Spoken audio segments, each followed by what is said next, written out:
Tonight, we explore a profound teaching in Zen called the Great Doubt. This is not the kind of doubt that makes us feel lost or hopeless.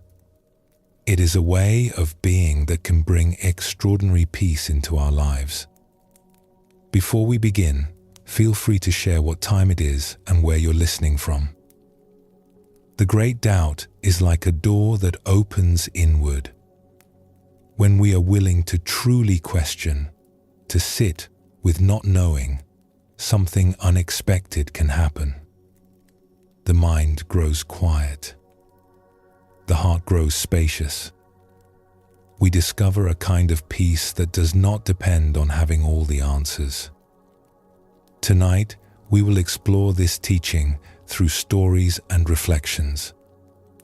We will meet people who found that their deepest questions led them not to confusion, but to clarity.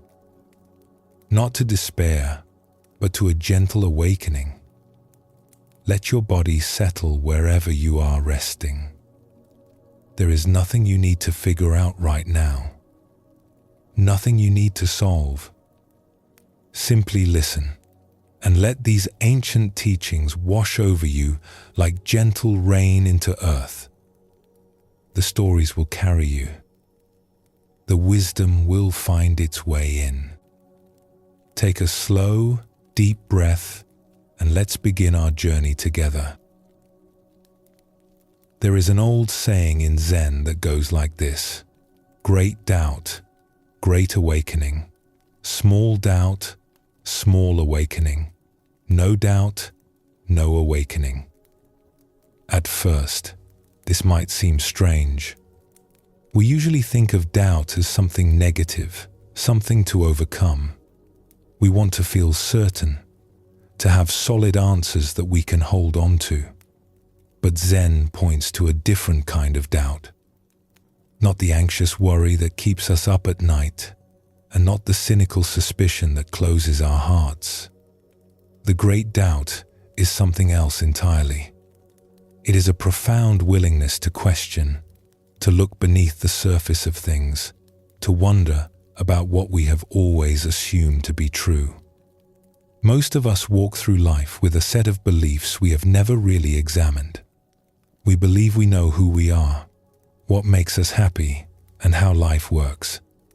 These beliefs feel solid and reliable, and they give us a sense of security. But sometimes, if we are honest, we notice a quiet unease beneath all our certainties. There is a feeling that something important is being missed, that our understanding, however complete it seems, is somehow not enough. This unease is not a problem to be solved, but rather an invitation, an opening towards something deeper. The great doubt begins when we become willing to question not just the small things, but the fundamental things. Who am I, really? What is this life? What remains when all my ideas and opinions fall away?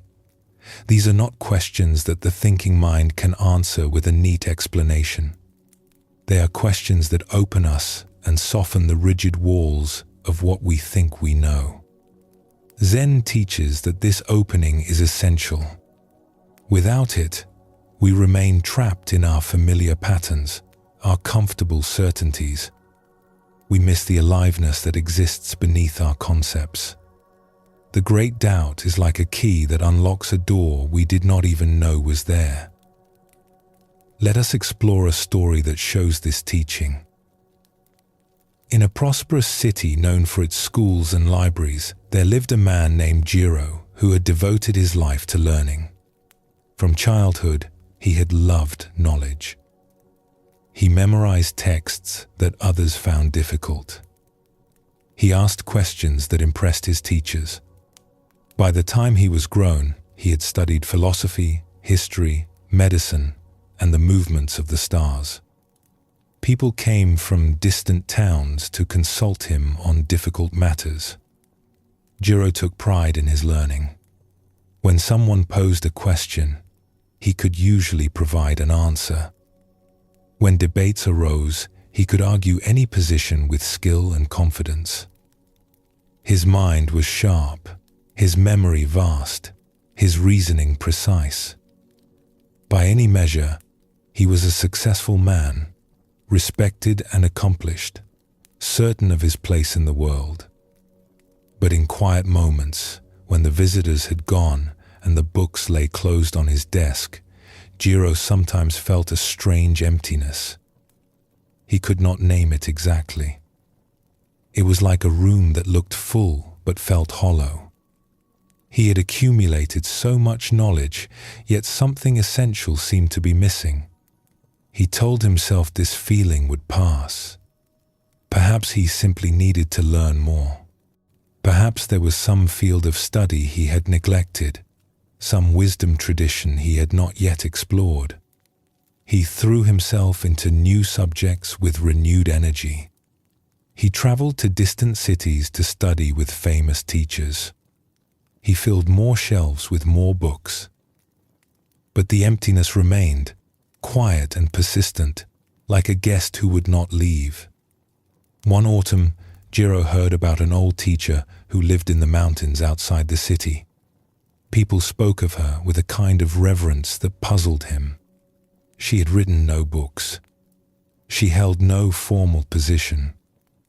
She simply lived in a small hut and received visitors who climbed the long path to see her. Some said she was wise. Others said she was strange. Jiro decided to see for himself. The climb took most of a day. The path wound through forests of maple and pine, crossing streams on mossy stones. By the time Jiro reached the hut, he was tired and his robes were dusty. But his mind was already preparing the questions he would ask, the knowledge he would display. The teacher was an old woman named Sumi. Her face was deeply lined, her hair white as snow. She sat on a worn cushion outside her hut, watching the evening light fade over the mountains. She did not seem surprised to see Jiro. "I have come to learn from you," Jiro announced, settling himself on a rock across from her. "I have studied with many teachers and read many books. I seek wisdom wherever it can be found." Sumi looked at him with calm, unhurried eyes. "What do you know?" she asked. Jiro brightened. This was a question he could answer. He began to speak about his studies, the philosophies he had mastered, the systems of thought he had compared and analyzed, the debates he had won.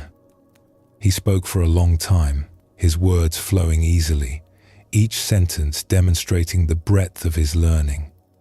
Sumi listened without expression. When he finally paused, she nodded slowly. "You know many things," she said. "Your cup is very full." "Yes," Jiro agreed, pleased that she recognized his accomplishment. "I have worked hard to fill it." "Then I cannot help you." Jiro blinked, confused. "What do you mean?" "A cup that is already full cannot receive anything new. You have come seeking wisdom, but there is no room in you for it. Every space is already occupied by what you think you know." Jiro felt a flicker of irritation. He had climbed all this way to be told he knew too much, but surely knowledge is valuable. Surely learning is the path to wisdom. "Knowledge can be valuable," Sumi agreed, "but it can also become a wall, a prison of certainty that keeps out what is new and alive." She paused, looking at him with something like compassion. "Tell me, with all your learning, are you at peace? Is your mind quiet? Is your heart satisfied?" The question struck Jiro like a cold wind. He opened his mouth to give a confident answer, but the words would not come. The hollow feeling he had tried so long to ignore rose up in him. "No," he admitted finally. "I am not at peace.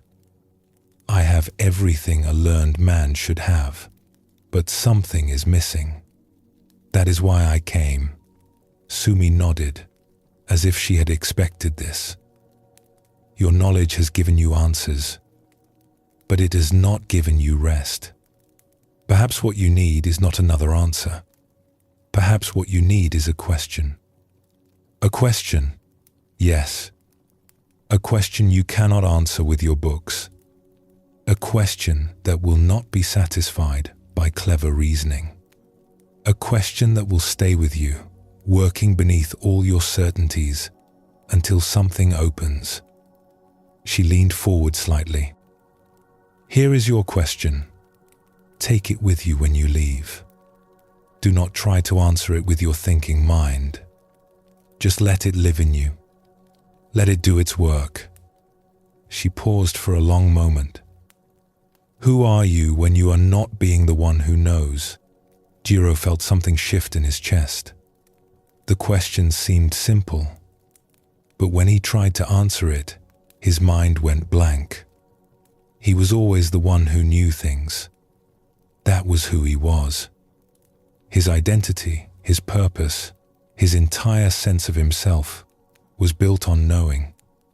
If he was not the one who knew, then who was he? I do not know, he said slowly. Sumi smiled for the first time. That is the beginning. Jiro stayed with Sumi for several days. She did not teach him in the way his other teachers had. She gave him no books to read, no systems to memorize. She simply went about her daily tasks and let him watch. She cooked simple meals. She swept the ground around her hut. She sat in silence, looking at the mountains. And occasionally, without warning, she would ask him, "Who are you when you are not being the one who knows?" Each time, Jiro found himself unable to answer. His mind would reach for something, anything, to say, but everything it offered felt false. He was not his titles. He was not his reputation. He was not the books he had read or the debates he had won. Those were things he had accumulated, costumes he had worn. But who was beneath all that? What remained when the costumes were removed? The question stayed with him when he left the mountain. It stayed with him as he returned to his home and his library and his visitors. It whispered beneath his conversations and his readings and his daily activities. He could not escape it. He could not answer it. He could only let it be there, a quiet fire burning away at his certainties. Months passed. Jiro continued his work, but something had changed. He noticed that his need to be right had softened. He listened more and spoke less. When someone asked him a question, he no longer rushed to demonstrate his knowledge. Sometimes he simply said, "I do not know," and felt no shame in it. In fact, those words began to feel strangely freeing. The hollow feeling that had haunted him for so long began to change. It was still there, but it no longer felt like emptiness. It felt more like space. Room for something new. Room for wonder. Room for not knowing. One evening, sitting alone in his study, Jiro realized that the question had done its work. He still could not answer it with words, but something had shifted. The tight grip of certainty had loosened. The walls of what he thought he knew had grown more transparent. Through them, he glimpsed something vast and open that had always been there, hidden beneath his accumulation of knowledge. He could not describe what he saw. It was not another piece of information to add to his collection. It was more like a dissolving, a releasing. The one who knew so much was still there, but he no longer took himself so seriously. He was no longer a wall. He was more like a window. Years later, people still came to consult Jiro on difficult matters. His knowledge remained useful, but those who knew him noticed something different about him now. A lightness. A willingness to say, "I do not know," without any loss of dignity. An openness that made people feel at ease in his presence. When young scholars asked him for advice, he often told them about the old woman in the mountain, about the question she had given him, about how the great doubt had cracked open his certainty and let something else shine through. "Do not be afraid of not knowing," he would tell them. "Your questions are not obstacles to wisdom. They may be the path itself."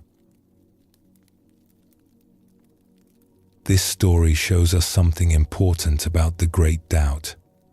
Jiro had filled himself with answers, but the answers had become a kind of prison. It was only when he received a question he could not answer that something began to open. Zen teaches us that certainty can be a trap. We cling to what we think we know because it makes us feel safe. But this clinging keeps us small. It prevents us from growing. It blocks the fresh air of wonder from entering our lives. The great doubt is not about rejecting everything we have learned. It is about holding our knowledge more lightly, about remaining open to the possibility that there is always more to discover, about having the courage to sit with questions that have no easy answers. Buddhism shows us that much of our suffering comes from grasping. We grasp at things, at people, at ideas, and we hold them tightly because we fear what might happen if we let go. The great doubt invites us to loosen our grip on our certainties and to discover that not knowing is not a failure, but an opening. Let us explore another story that reveals more of this teaching. In a valley where rivers met and parted, there lived a potter named Hana, who was known throughout the region for her bowls. They were simple things, meant for everyday use, but there was something about them that people treasured.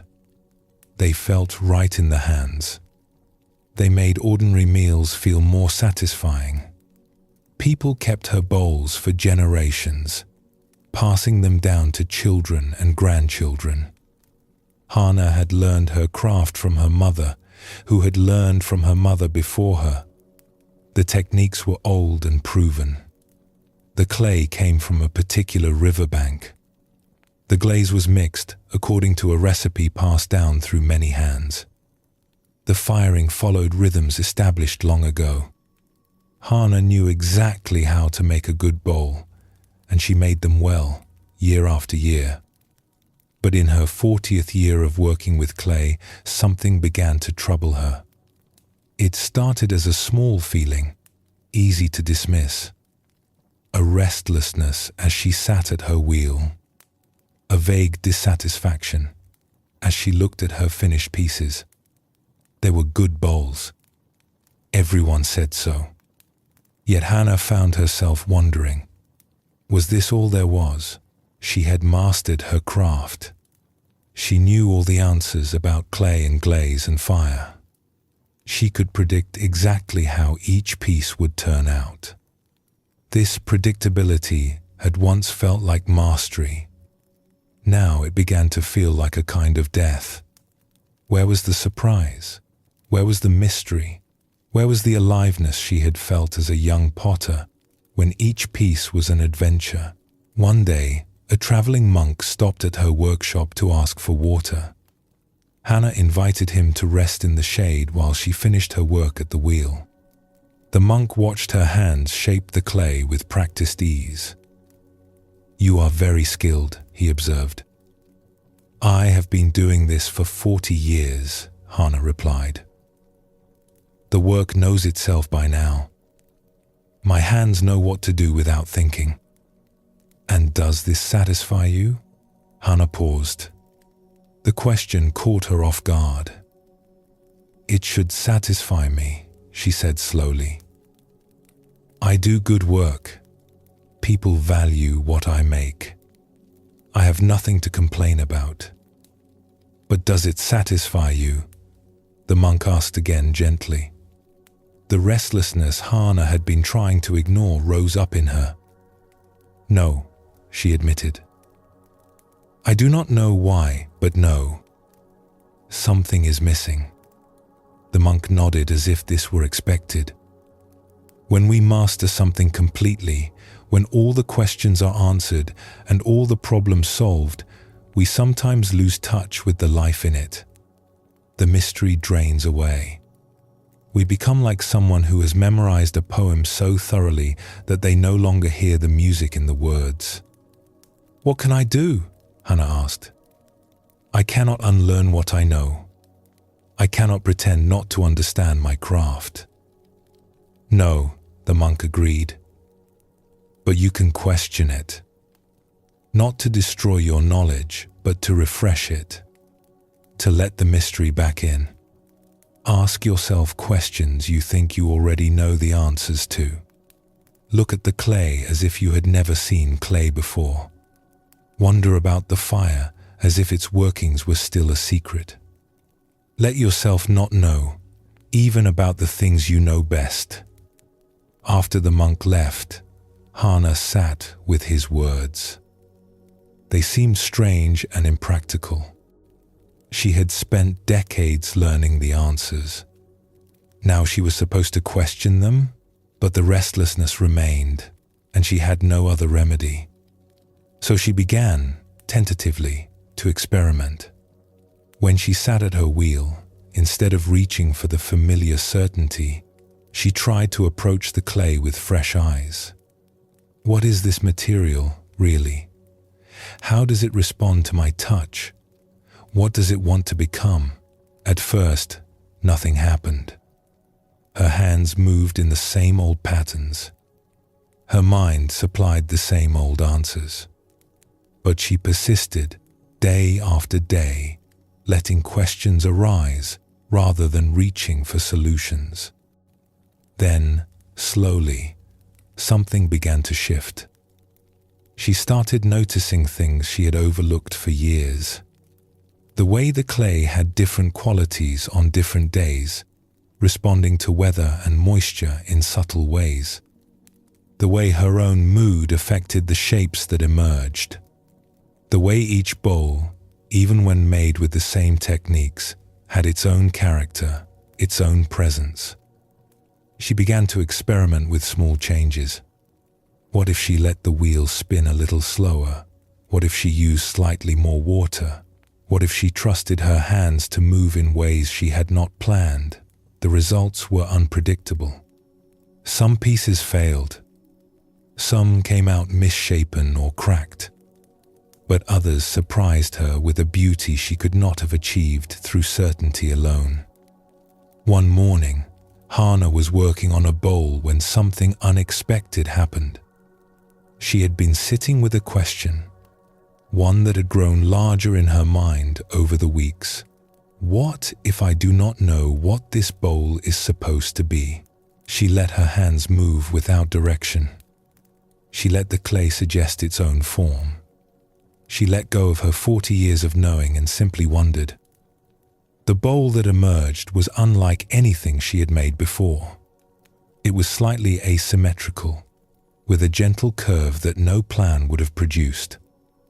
The walls were thinner in some places, thicker in others, in a way that felt alive rather than imperfect.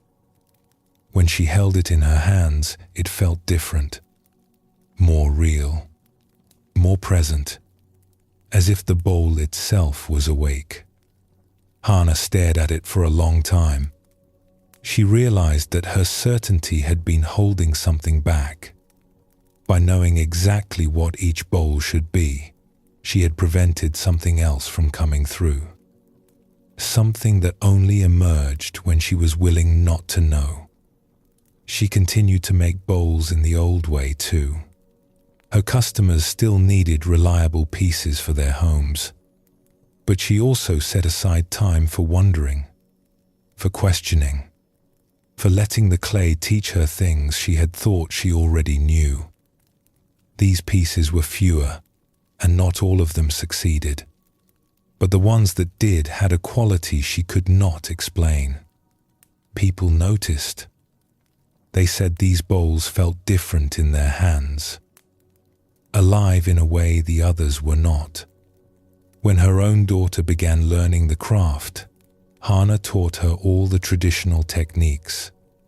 She passed down the knowledge of clay and glaze and fire that had been given to her. But she also taught her something else. When you have learned all the answers, she told her daughter, do not stop there. Keep asking. Let yourself wonder. The great doubt is not the enemy of mastery. It is what keeps mastery alive. This story shows us another face of the great doubt. Hana had mastered her craft so completely that the mystery had drained away. It was only when she began to question what she knew, to wonder again, that the aliveness returned. Zen teaches us that questions are not just steps toward answers. Sometimes the questioning itself is the point. When we approach life with genuine wonder, when we remain willing to be surprised, something opens in us. We become available to what is actually here, rather than being trapped in our ideas about what should be here. The Buddha spoke often about beginner's mind, the mind that approaches each moment as if for the first time, free of assumptions and full of curiosity. The great doubt is not so different. It is a willingness to question even what we think we have figured out, to let our certainties become permeable, and to discover that not knowing can be a gift rather than a problem. We do not need to throw away what we have learned. Our knowledge serves us in many ways, but we can hold it more lightly. We can remain open to the possibility that there is always something more, something unexpected, something that our certainties have hidden from view. The great doubt is not despair. It is a kind of love, a love for truth that is willing to question everything in order to find what is real. A love for life that refuses to settle for dead certainties. A love for the mystery at the heart of things that no amount of knowledge can fully capture. Take a gentle breath now and let yourself settle. There is nothing you need to figure out in this moment, and that is perfectly fine.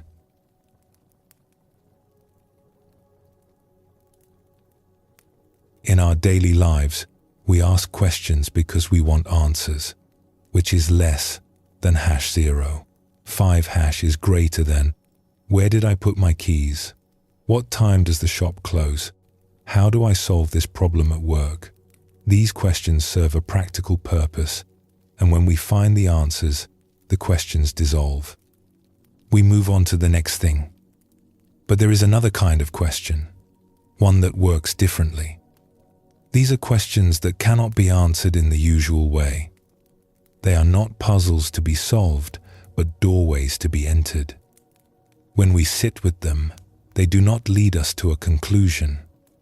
Instead, they open something in us that was closed. Zen Buddhism has long used this kind of question as a tool for awakening. The great masters discovered that certain questions, held deeply and sincerely, could loosen the grip of the thinking mind and allow something else to shine through. These questions were not meant to produce clever answers. They were meant to exhaust the mind's usual strategies and bring the seeker to a place beyond concepts. This may sound difficult or confusing, but it is actually quite natural. We have all had moments when a question stopped us in our tracks, when something we saw or heard or felt made us pause and wonder in a way that went deeper than thought. In those moments, the question was not a problem to be solved, but rather a kind of opening, a gap in our usual busyness where something quieter could be felt. Think of a child who asks, Why is the sky blue? We can give them a scientific explanation about light and atmosphere, and they may nod and accept it. But often they ask again, but why? They are not really asking for more information. They are expressing wonder, touching the mystery that exists beneath all our explanations. That wonder, that willingness to keep asking even when answers have been given, is a kind of natural doubt that opens rather than closes. The great doubt often begins with a question like this, not a question we answer and move past, but one we carry with us. One that works on us slowly, beneath the surface, changing us in ways we cannot predict. Let us explore a story that shows how such a question found one young woman. In a town built along the banks of a slow-moving river, there lived a young woman named Yuki, who had always been quick with answers. From childhood, she had excelled at her studies. She could solve problems that puzzled others, find patterns that escaped most eyes, and explain complicated things in simple words. Teachers praised her sharp mind. Friends came to her when they needed help thinking through difficulties. Yuki enjoyed being the one who understood. There was a satisfaction in taking something confusing and making it clear, in finding the solution that had eluded others.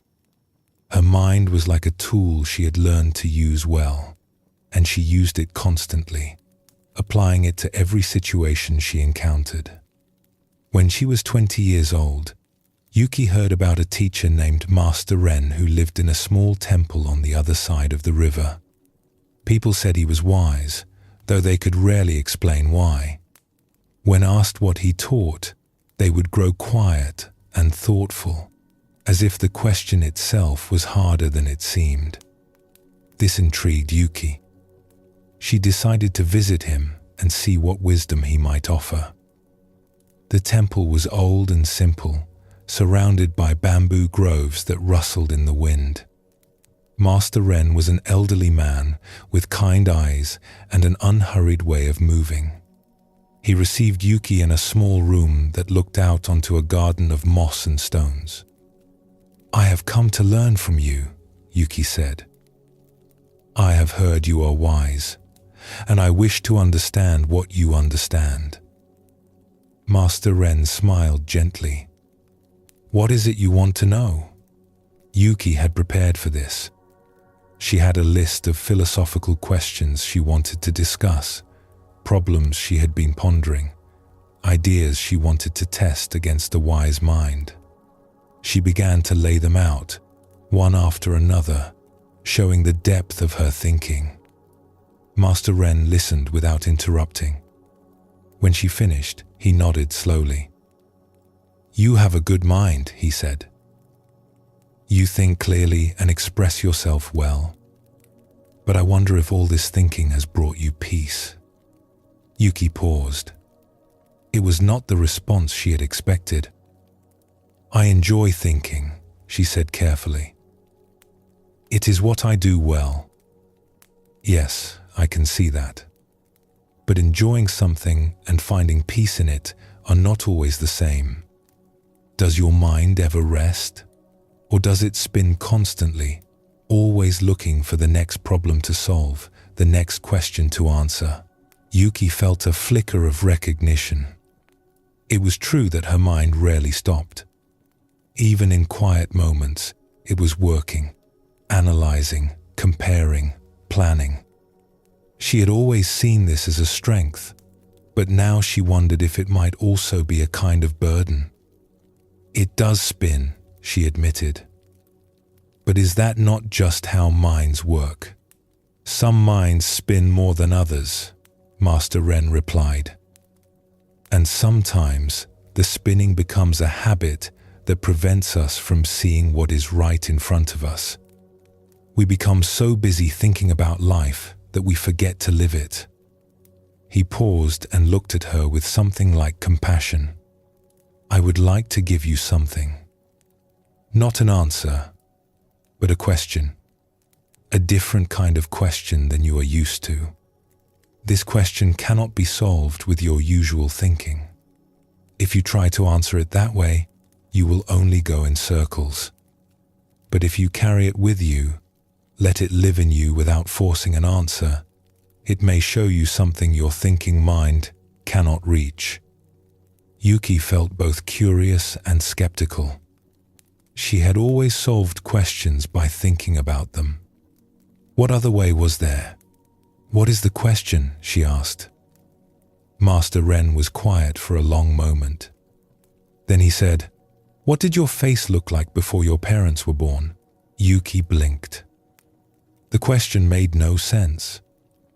She had not existed before her parents were born. She had no face then. The question seemed absurd, like asking what color silence was or how much happiness weighed. "I do not understand," she said. "That question has no answer." "Perhaps," Master Ren replied. "Or perhaps the answer is not the kind your thinking mind can find. Take the question with you. Do not try to figure it out. Just let it be there, like a stone in your pocket. See what happens over time." Yuki left the temple feeling frustrated. She had come seeking wisdom and had received only a nonsensical riddle. On the walk home, her mind immediately began working on the question, trying to find an angle of approach. Could it be a metaphor for something? Was there a logical trick she was missing? She turned it over and over, but every approach led nowhere. In the days that followed, the question stayed with her. She tried to dismiss it as foolishness, but it kept returning. "What did your face look like before your parents were born?" The words would surface while she was eating breakfast, while she was walking through the market, while she was lying in bed at night. Her mind would reach for an answer and find nothing. It was like trying to grasp water. Weeks passed, and something began to change. Yuki noticed that when the question arose, her usual thinking seemed to pause. For a moment, her mind would reach for its tools and find them useless. In that moment, there was a kind of silence, a gap in the constant spinning. At first, these gaps were brief and unsettling. Yuki was not used to her mind having nothing to do. But gradually, she began to notice something in those gaps, a quiet awareness that existed before her thoughts began, a sense of presence that did not depend on figuring anything out. She returned to Master Ren after several months. "I cannot answer the question," she said. "I have tried every way I know and nothing works. But something strange has happened. When I sit with the question, my thinking stops. Not forever, but for moments. And in those moments, there is something else. A kind of stillness I never noticed before." Master Ren nodded. "This is what the question is for. It is not meant to be answered with the mind. It is meant to stop the mind just for a moment so that you can see what exists beneath all your thinking. The question is a tool for opening a door that thinking keeps closed." "But what is behind the door?" Yuki asked. "That is something you must see for yourself. No explanation I give you will be the same as seeing it directly. But I can tell you this, what you find there is not something new. It is something that has always been here, hidden beneath your busy thoughts. The question does not create it. It simply clears away what was blocking the view." Yuki continued to carry the question with her. She stopped trying to answer it and simply let it be present. When it arose, she would notice the pause in her thinking and rest there for a moment, feeling the stillness that lay beneath. Over time, this practice changed her. She was still quick and capable, still good at solving problems and explaining complicated things. But there was something different now, a spaciousness behind her cleverness that had not been there before. She no longer felt that she had to figure everything out. She could let some questions remain unanswered, let some mysteries stay mysterious. The constant spinning of her mind began to slow, and in the spaces between thoughts, she found a peace she had never known was possible. Years later, when students came to her seeking wisdom, she would sometimes give them impossible questions of their own, not to frustrate them, but to offer them the same gift Master Ren had given her. A question that could not be answered with thinking, a doorway into the silence that exists beneath all our noise. This story shows us something important about the questions used in Zen practice. They are not tests of cleverness or puzzles to be solved. They are tools for going beyond the thinking mind, for opening a space where something deeper can be seen. Zen teaches that our ordinary thinking, useful as it is, can only take us so far. It is like a boat that carries us across a river. On the other side, we must leave the boat behind and walk on land. The thinking mind is good for certain things, but there are dimensions of experience it cannot reach. The impossible question is a way of bringing the thinking mind to its limit and showing us what lies beyond.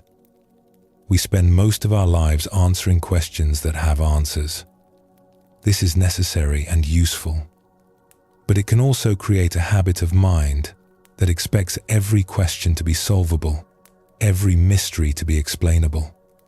When we encounter something that cannot be figured out, we often feel frustrated or inadequate. We think there must be an answer we are missing, a solution we have not yet found. The questions of Zen point us in another direction entirely. They teach us that some things are not meant to be figured out. They are meant to be experienced. They are doorways, not puzzles. When we stop trying to solve them and simply let them work on us, they can open spaces in our consciousness that all our solving could never reach. The Buddha taught that our deepest nature cannot be grasped by concepts. It must be experienced directly. But our minds are so busy generating concepts that we rarely have a moment of direct experience. The great doubt, expressed through questions like the one Master Ren gave Yuki, creates an opening in the constant flow of thought. In that opening, we can glimpse what was always there, waiting to be noticed. Let us explore another story that reveals more of this teaching. In a village nestled among green hills, there lived a farmer named Taro, who had worked the same land his whole life. He was a practical man who valued what was useful and distrusted what was not. He had little patience for philosophy or abstract ideas. Life was about planting and harvesting, about rain and sun, about the simple rhythms that had sustained his family for generations. But when Taro was in his 50th year, something began to trouble him. He could not say exactly what it was. A heaviness had settled over him that the familiar routines no longer lifted. He would stand in his fields at sunset, looking at the mountains in the distance, and feel a strange ache in his chest. Something was calling to him, though he did not know what. His wife noticed the change in him. "You have been quiet lately," she said one evening. "Is something wrong?" "I do not know," Taro replied honestly. "I feel like I am missing something, like there is a question I am supposed to ask, but I do not know what the question is." His wife was a wise woman in her own way. "Perhaps you should talk to old Kenzo," she suggested. "He seems to understand things that others miss." Old 12-year-old Kenzo was a former monk who had returned to the village years ago to live out his remaining days. He kept to himself mostly, tending a small garden behind his cottage, but people said he had a way of seeing into the heart of things.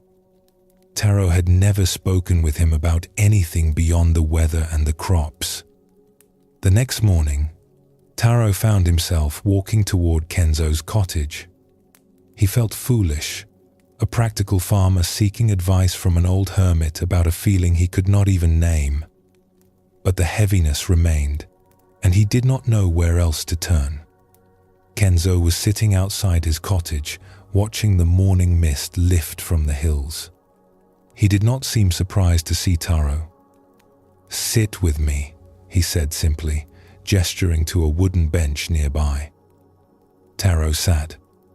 For a long while, neither of them spoke. They simply watched the mist move and thin, revealing the shapes of trees and hills beneath. Finally, Taro found words. "I do not know why I came.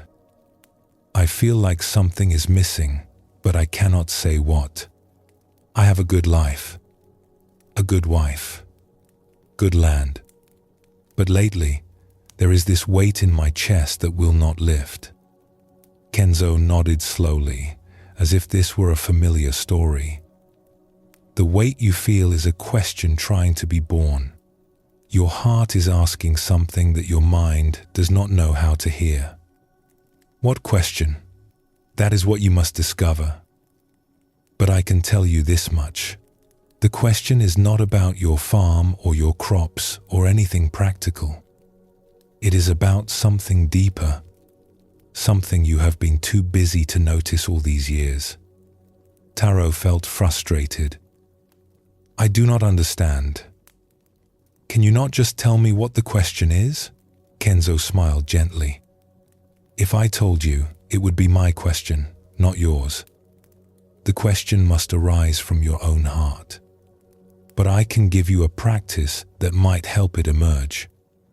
He paused, looking out at the hills. "Each morning and each evening, sit quietly for a little while. Do not try to think or figure anything out. Simply ask yourself, silently, 'What is this?' Do not answer. Just let the question be there. Ask it about the weight in your chest. Ask it about the sky, the trees, your own hands. What is this?" Over time, the question will find its own depth. Taro was skeptical. This seemed like a waste of time, sitting and asking a question without trying to answer it. But the weight in his chest was real, and he had no better ideas.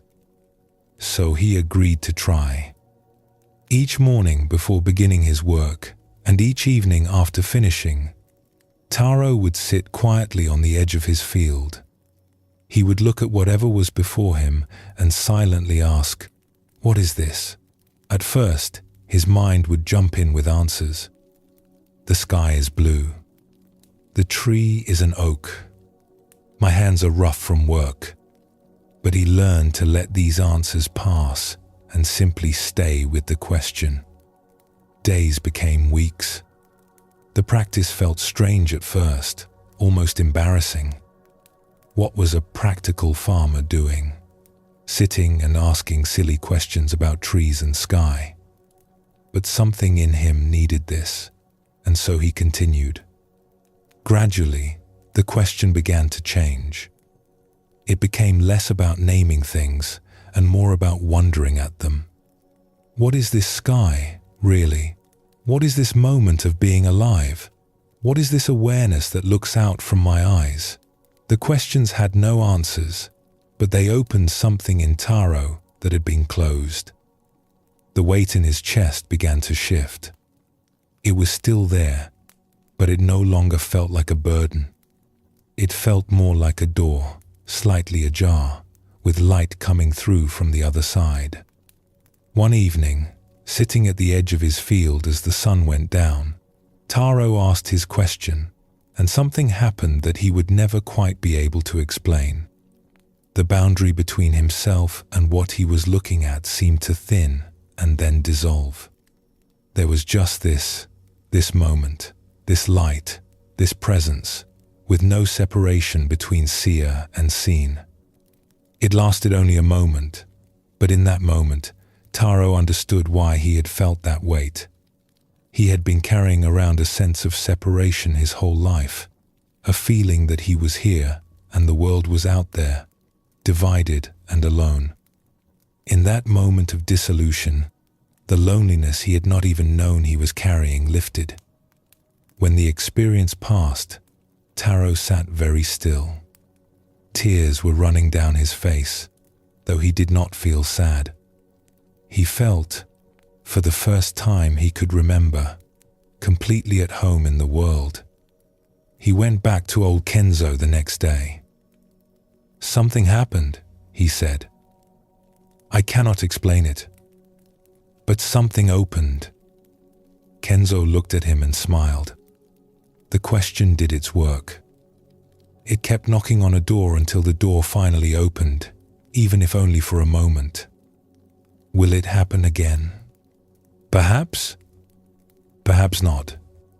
But you have seen now what was always there. You know it is real. That knowing will stay with you, even when the door seems closed. And you can keep asking your question. It is a good companion for the rest of the journey. Why did the question work when nothing else did? Kenzo considered this. Because you were not trying to get anywhere. You were not trying to figure anything out or achieve any special state. You were simply wondering, openly and honestly, without expectation. That openness is the key. When we try too hard, we close up. When we demand answers, the mystery retreats. But when we wander gently, without grasping, something can reveal itself that our effort would have blocked.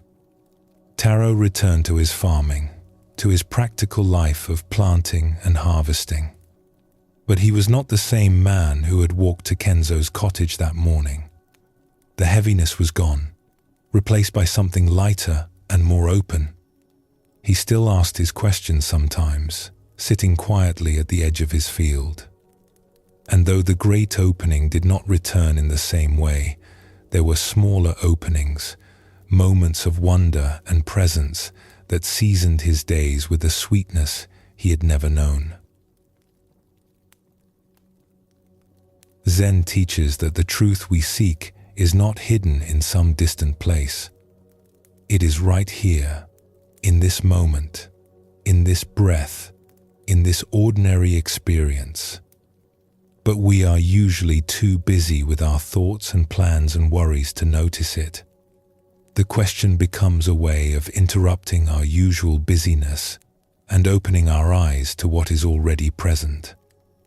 There is something almost paradoxical about this. We ask a question because we want to know something. But the questions of Zen work differently. They do not lead to knowledge in the usual sense. They lead to a kind of unknowing that is more intimate with reality than any concept could be. We ask the question not to find information, but to dissolve the barrier that information creates between us and direct experience. This is why the question must be lived rather than answered. When we carry a question without reaching for an answer, something in us stays open. The mind cannot close around a conclusion because there is no conclusion to close around. This openness itself is the beginning of wisdom. The Buddha taught that liberation is not something we achieve through effort alone. It is more like a recognition, a seeing of what was always true. The question helps us look in the right direction. It does not create the truth. It simply clears away the fog of thinking so that the truth can be seen. You may have noticed that both Yuki and Taro received questions that could not be answered in ordinary ways. This is intentional. When a question has an answer, we find the answer and move on.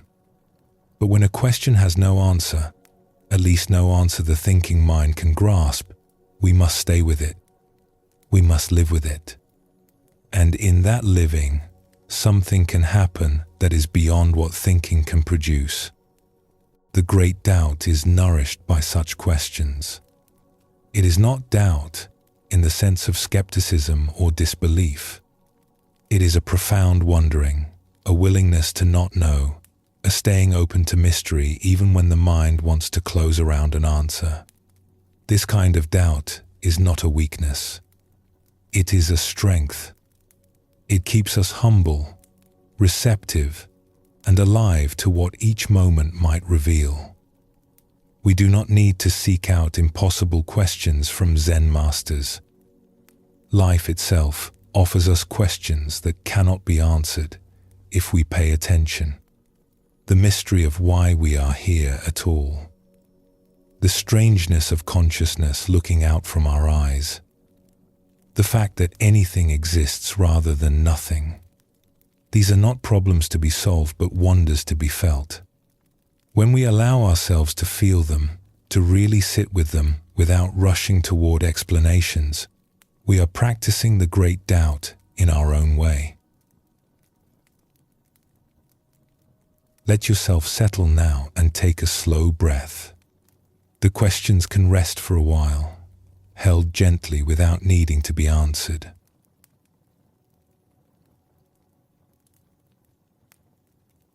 We live in a world that rewards knowing. From our earliest years, we are praised for having the right answers. We learn that knowledge brings respect, that certainty brings safety, that the one who knows is the one who leads. This training runs deep in us, shaping how we move through life. And so we gather certainties around us like armor. We build walls of opinion and belief. We decide what is true and hold tightly to those decisions. This gives us a feeling of solid ground, a sense that we understand how things work and where we fit in. But there is a cost to all this certainty. When we are sure we already know, we stop looking. We stop listening. We meet each new moment with old conclusions instead of fresh eyes.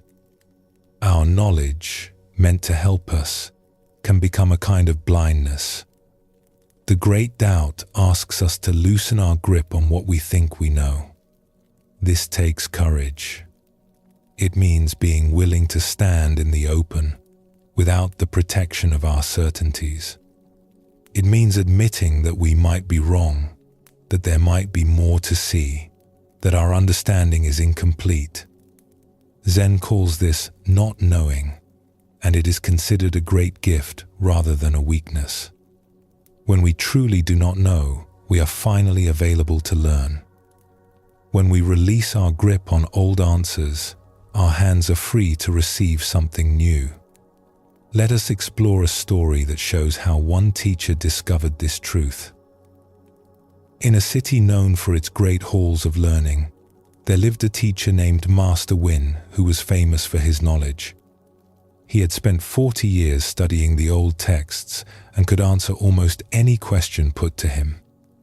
Students came from distant provinces to sit at his feet. Scholars sought his opinion on difficult matters. His reputation was such that people spoke his name with reverence. Win had worked hard for this reputation. In his youth, he had been unsure of himself, often afraid of being exposed as ignorant.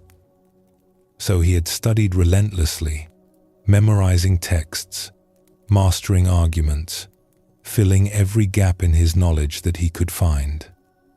Over the years, his fear had transformed into confidence.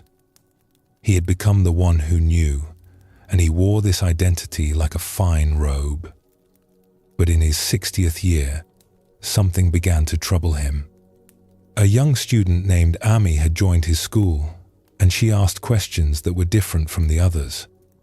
Where most students wanted to understand the texts better or learn how to argue more skillfully, Ami asked questions that seemed to have no answers.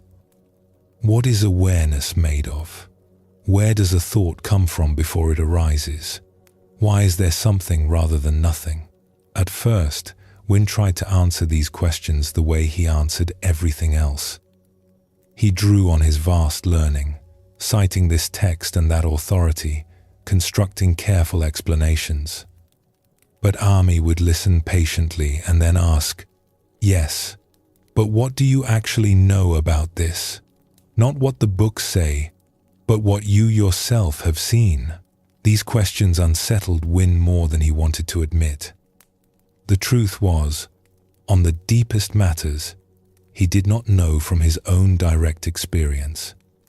He knew what others had written. He knew how to construct arguments. But when Ami asked what he himself had seen, he found a silence inside that his learning could not fill. He began to avoid Ami's questions, changing the subject or calling on other students. But the questions stayed with him. They followed him home in the evening and met him when he woke in the morning. They exposed something he had been hiding from himself for decades. Beneath all his knowledge, there was a vast territory of not knowing that he had never had the courage to face. One afternoon, Win was teaching a group of advanced students when Ami raised her hand. He felt his stomach tighten but called on her anyway. "Master Win," she said, "you have taught us so much about what the ancient masters said. But I wonder, what have you discovered for yourself? What do you know that did not come from a book?" The room fell silent. Students looked at their teacher expectantly. Win opened his mouth to give one of his usual learned responses, but something stopped him. Perhaps it was exhaustion from carrying his reputation for so long. Perhaps it was the honest curiosity in Ami's eyes. Perhaps it was simply time. "I do not know," he said quietly. The words hung in the air. Students exchanged confused glances. Their teacher, the great Master Win, had just admitted ignorance. "I have read many books," Win continued slowly, as if discovering the words as he spoke them. "I have memorized many teachings. I can tell you what this master said and what that scholar believed. But if you ask me what I myself have seen, what I know in my own bones, I must tell you honestly that it is very little. I have been so busy collecting the knowledge of others that I have rarely stopped to look directly at life itself." The silence in the room deepened. Some students looked uncomfortable. Others looked strangely relieved, as if a tension they had not known they were carrying had suddenly released. Ami smiled softly. "Thank you for your honesty, Master. That admission may be the most valuable thing you have taught us." In the days that followed, something changed in Win. His admission had cracked something open in him. He found himself less interested in displaying his knowledge and more interested in actual inquiry. He began to sit quietly in his garden, not studying texts, but simply looking at the trees, the sky, the movement of light through leaves. He noticed things he had never noticed before, simple things that his busy mind had always hurried past. He noticed the way a sparrow landed on a branch, adjusting its weight with tiny movements. He noticed how the color of the sky shifted gradually as afternoon became evening, a change so slow it was invisible unless you were truly watching. He noticed his own breathing, the gentle rise and fall that happened without his direction. These were not things he could learn from books.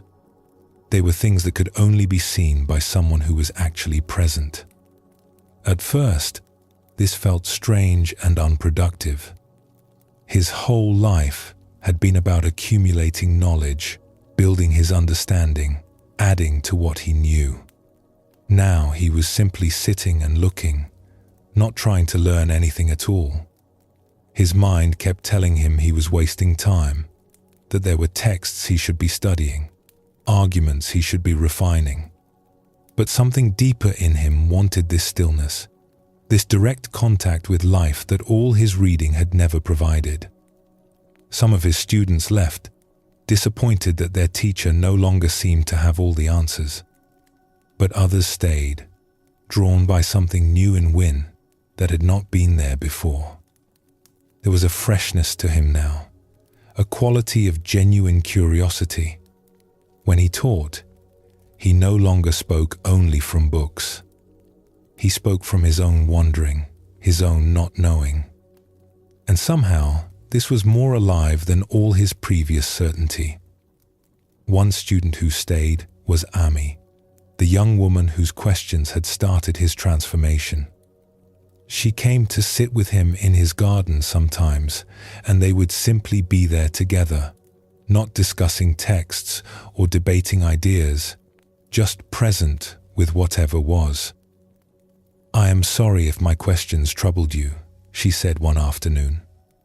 Win shook his head. "Your questions gave me a gift, though I could not see it at the time. They showed me that I had been hiding behind my learning, using it to avoid facing what I did not know. Now I am learning to be comfortable with not knowing. It is difficult, but it is also a relief." Other teachers heard about what had happened, and some came to see for themselves. A few were scornful. "He has lost his edge," they said. "All those years of study, and now he admits he knows nothing." But others sensed something different.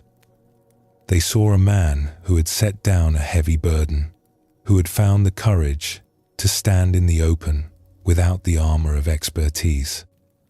One old teacher, a woman named Siran, who was known for her wisdom, came to speak with Win. "I heard what you said to your students," she told him. "It took courage." Win shook his head. It did not feel like courage. It felt like surrender. "I simply could not pretend anymore." "That is what courage often feels like," Siran replied. "We think courage means being strong and certain. But sometimes the deepest courage is admitting that we do not know. It means letting go of the image we have built and standing naked before the truth." "I feel like a fool," Win admitted. "I spent 40 years becoming an expert, and now I am starting over like a beginner." Siran smiled. "That is exactly where you need to be. The experts are often the most trapped because they have so much to protect. But the beginner has nothing to lose. The beginner can actually learn because there is room for something new. You have given yourself a great gift, even if it does not feel that way." In the years that followed, Win continued to teach, but his teaching had changed. He still shared from the texts and traditions he knew so well. But he also shared his questions, his wonderings, the places where his understanding ran out. He was not afraid to say, "I do not know," when he did not know. And strangely, this honesty made his teaching more powerful, not less. Students trusted him in a way they had not trusted the old certain Win. They could bring their own doubts and questions without fear of judgment because their teacher was walking the same uncertain path.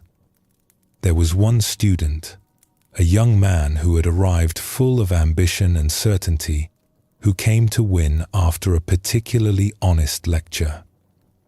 "I do not understand," he said. "You used to be the greatest authority in the land. Everyone respected your knowledge. Why would you give that up, to become someone who admits he does not know?" Win thought about the question. "When I was certain, I was respected, but I was not free. I had to maintain my image. I had to have answers even when I did not. I was performing knowledge rather than actually seeking truth. Now I am less respected by some, but I am more honest. And honesty, I have discovered, is worth more than reputation." But is it not frightening to not know? Sometimes, Win admitted. But it is also alive. When I was certain, everything was settled. There was nothing new to discover, because I already knew everything I needed to know. Now each day brings something unexpected. I am learning again, truly learning, for the first time in decades. When Win finally died at a very old age, his students did not remember him for his vast learning, though it had been considerable. They remembered him for his honesty, for the day he admitted he did not know, for the way that admission had freed him and freed them to actually seek the truth rather than pretend they had already found it. This story shows us something important about the courage to not know. Win had spent his life building an identity as the one who had answers. But this identity had become a cage. It was only when he found the honesty to admit his not knowing that something genuine could begin. Zen teaches that not knowing is not a failure but an opening. When we admit we do not know, we become available to reality in a new way. We stop defending our positions and start actually looking. This is the beginning of the great doubt, and it takes more courage than certainty ever did. Let us explore another story that reveals more of this teaching. In a land where mountain passes were treacherous and often hidden by snow, there lived a guide named Mira, who led travelers safely through the high routes. She had walked these mountains since childhood and knew them as well as anyone alive. She knew where the safe paths lay, where avalanches were likely to fall, where shelter could be found when storms descended without warning. Mira carried maps that had been passed down through generations of guides. These maps showed the routes that had been used for hundreds of years, marking the dangers and the resting places. She trusted these maps deeply, as her mother had trusted them before her. One spring, Mira was hired to lead a small group of travelers across the highest pass to the valleys beyond. The journey should have taken 4 days. She had made it dozens of times before, but this year was different. The winter had been strange, with unusual warmth followed by sudden freezes. The mountains had shifted in ways the maps did not show. Paths that had been reliable for generations were now blocked by new rockfalls. Landmarks that had guided travelers for centuries had been buried or altered. On the second day, Mira realized that her maps were no longer accurate. The path they showed simply did not exist anymore.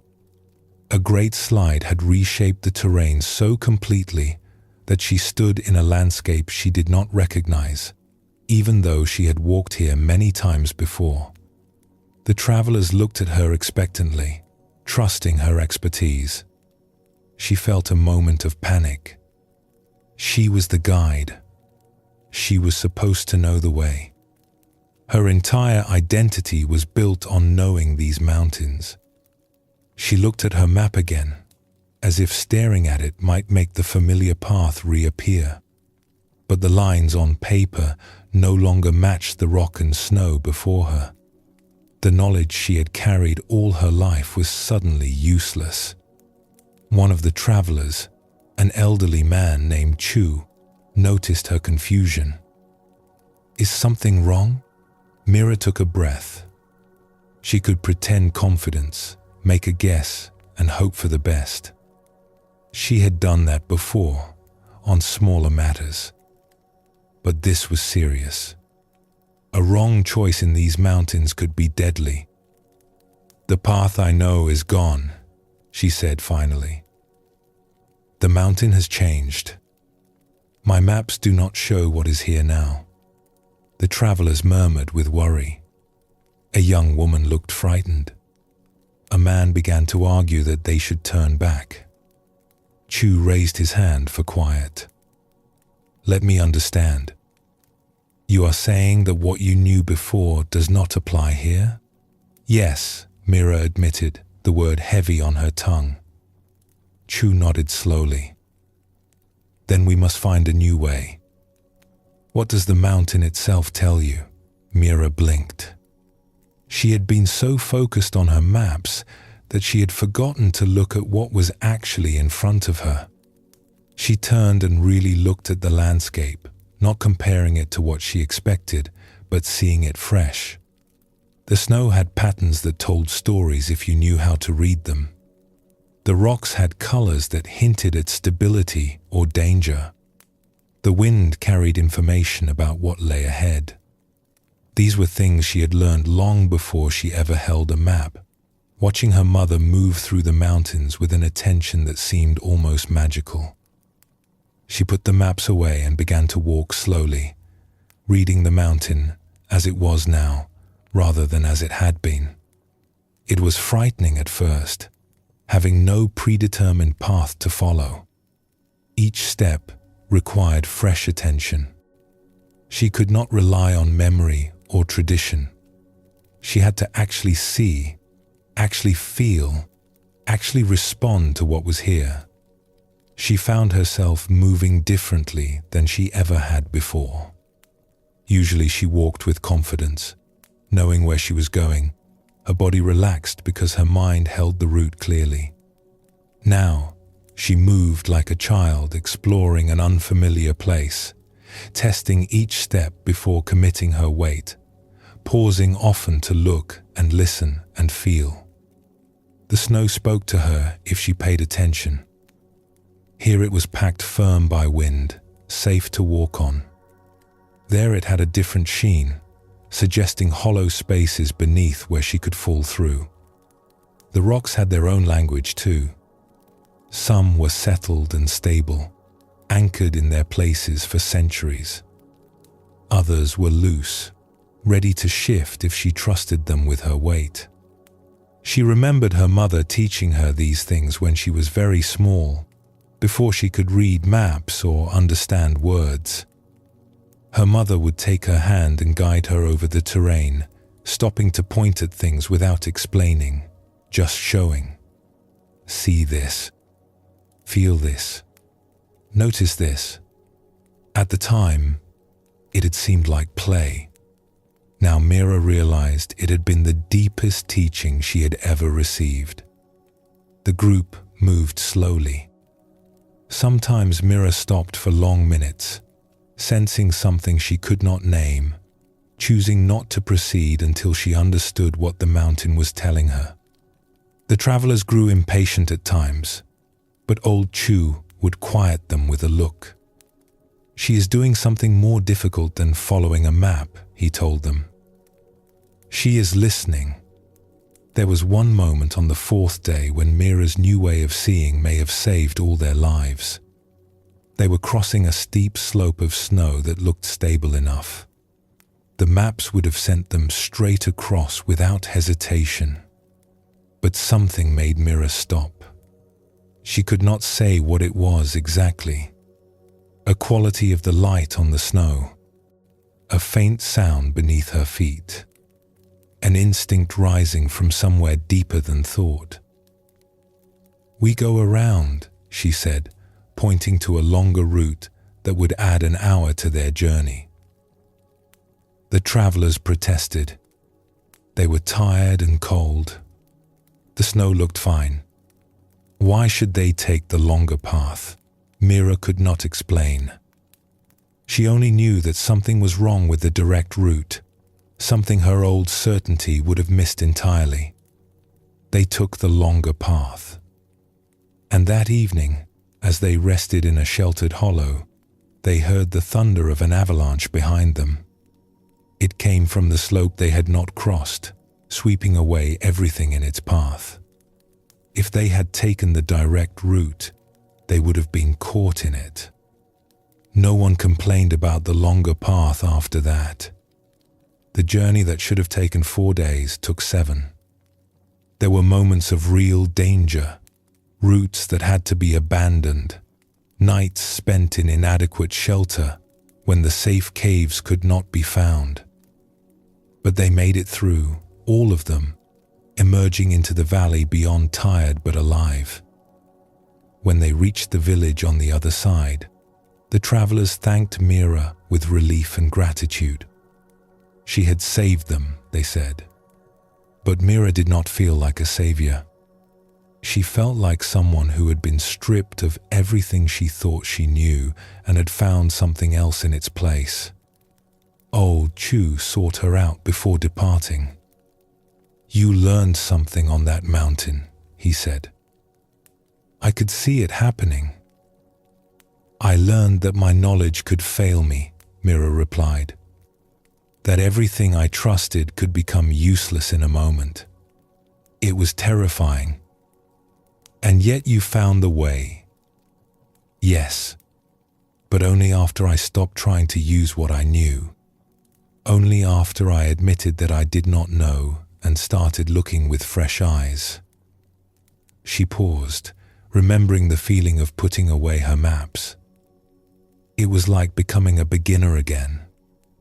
I had to feel my way step by step, with nothing to rely on except what was right in front of me.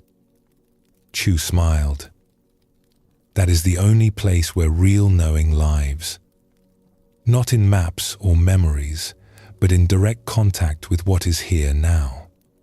Your maps were useful, but they were also a barrier. They showed you what was instead of what is.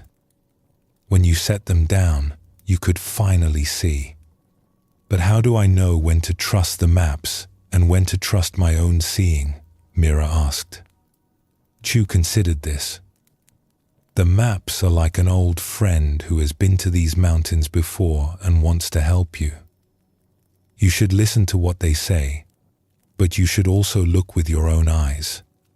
When what your friend tells you matches what you see, you can walk with confidence. But when the two disagree, trust what is actually in front of you. The map is a picture of the past. Only your own eyes can see the present." Mira thought about this for a long time after Chu left.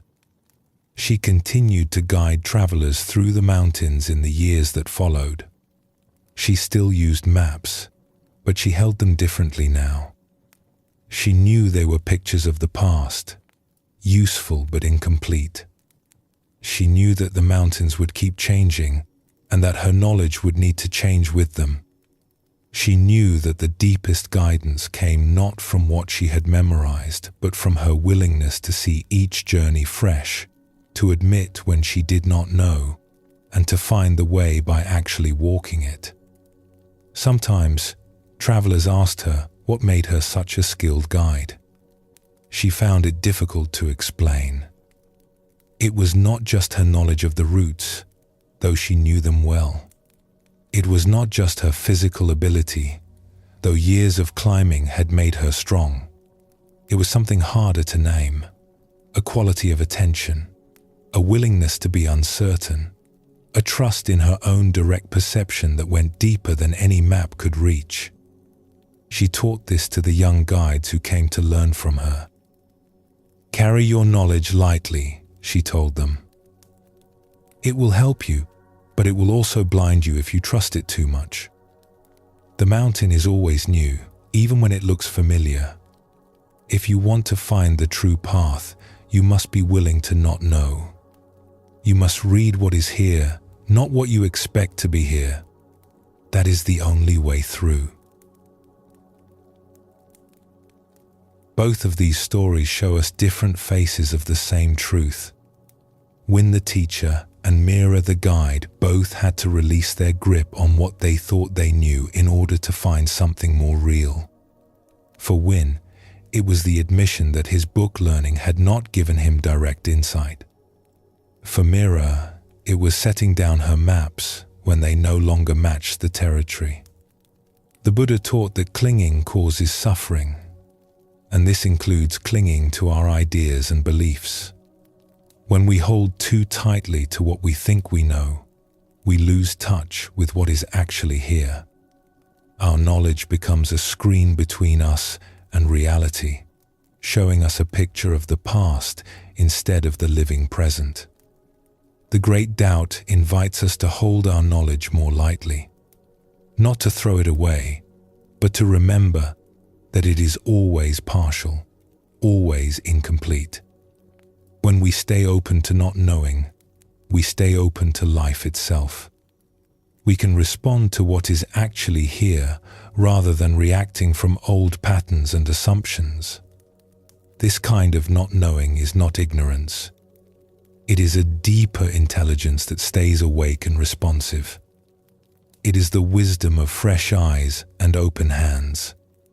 It takes courage to stand in this place, without the comfort of certainty. But it is here, in the willingness to not know, that real discovery becomes possible. Take a breath now and let yourself settle. You do not need to know anything in this moment. Simply rest here, open and at ease.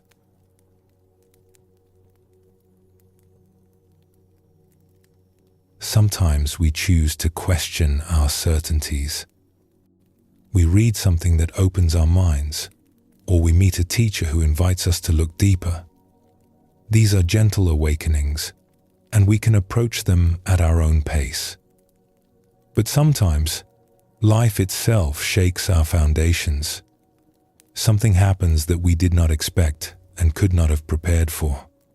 The ground we thought was solid turns out to be sand. The beliefs we trusted no longer hold. In these moments, we have no choice but to face the great doubt, whether we feel ready or not. These experiences can be painful. We may feel lost, confused, even betrayed by a world that no longer matches what we thought we knew. But Zen teaches that these moments of disruption, difficult as they are, can also be doorways. When our old certainties fall away, there is space for something new to emerge. When we can no longer rely on what we believed, we are finally free to see what is actually true. The Buddha himself began his journey this way. He was raised in comfort and certainty, protected from the difficult realities of life. But when he finally encountered old age, sickness, and death, his comfortable world collapsed. That collapse was not the end of his story. It was the beginning. The shattering of his illusions opened the door to a deeper inquiry that eventually led to his awakening. We may not be seeking enlightenment. We may simply be trying to get through our days. But when life shakes us, when our certainties crumble, we can remember that this is not only loss, it is also opportunity. The great doubt that arises in such moments is not a punishment.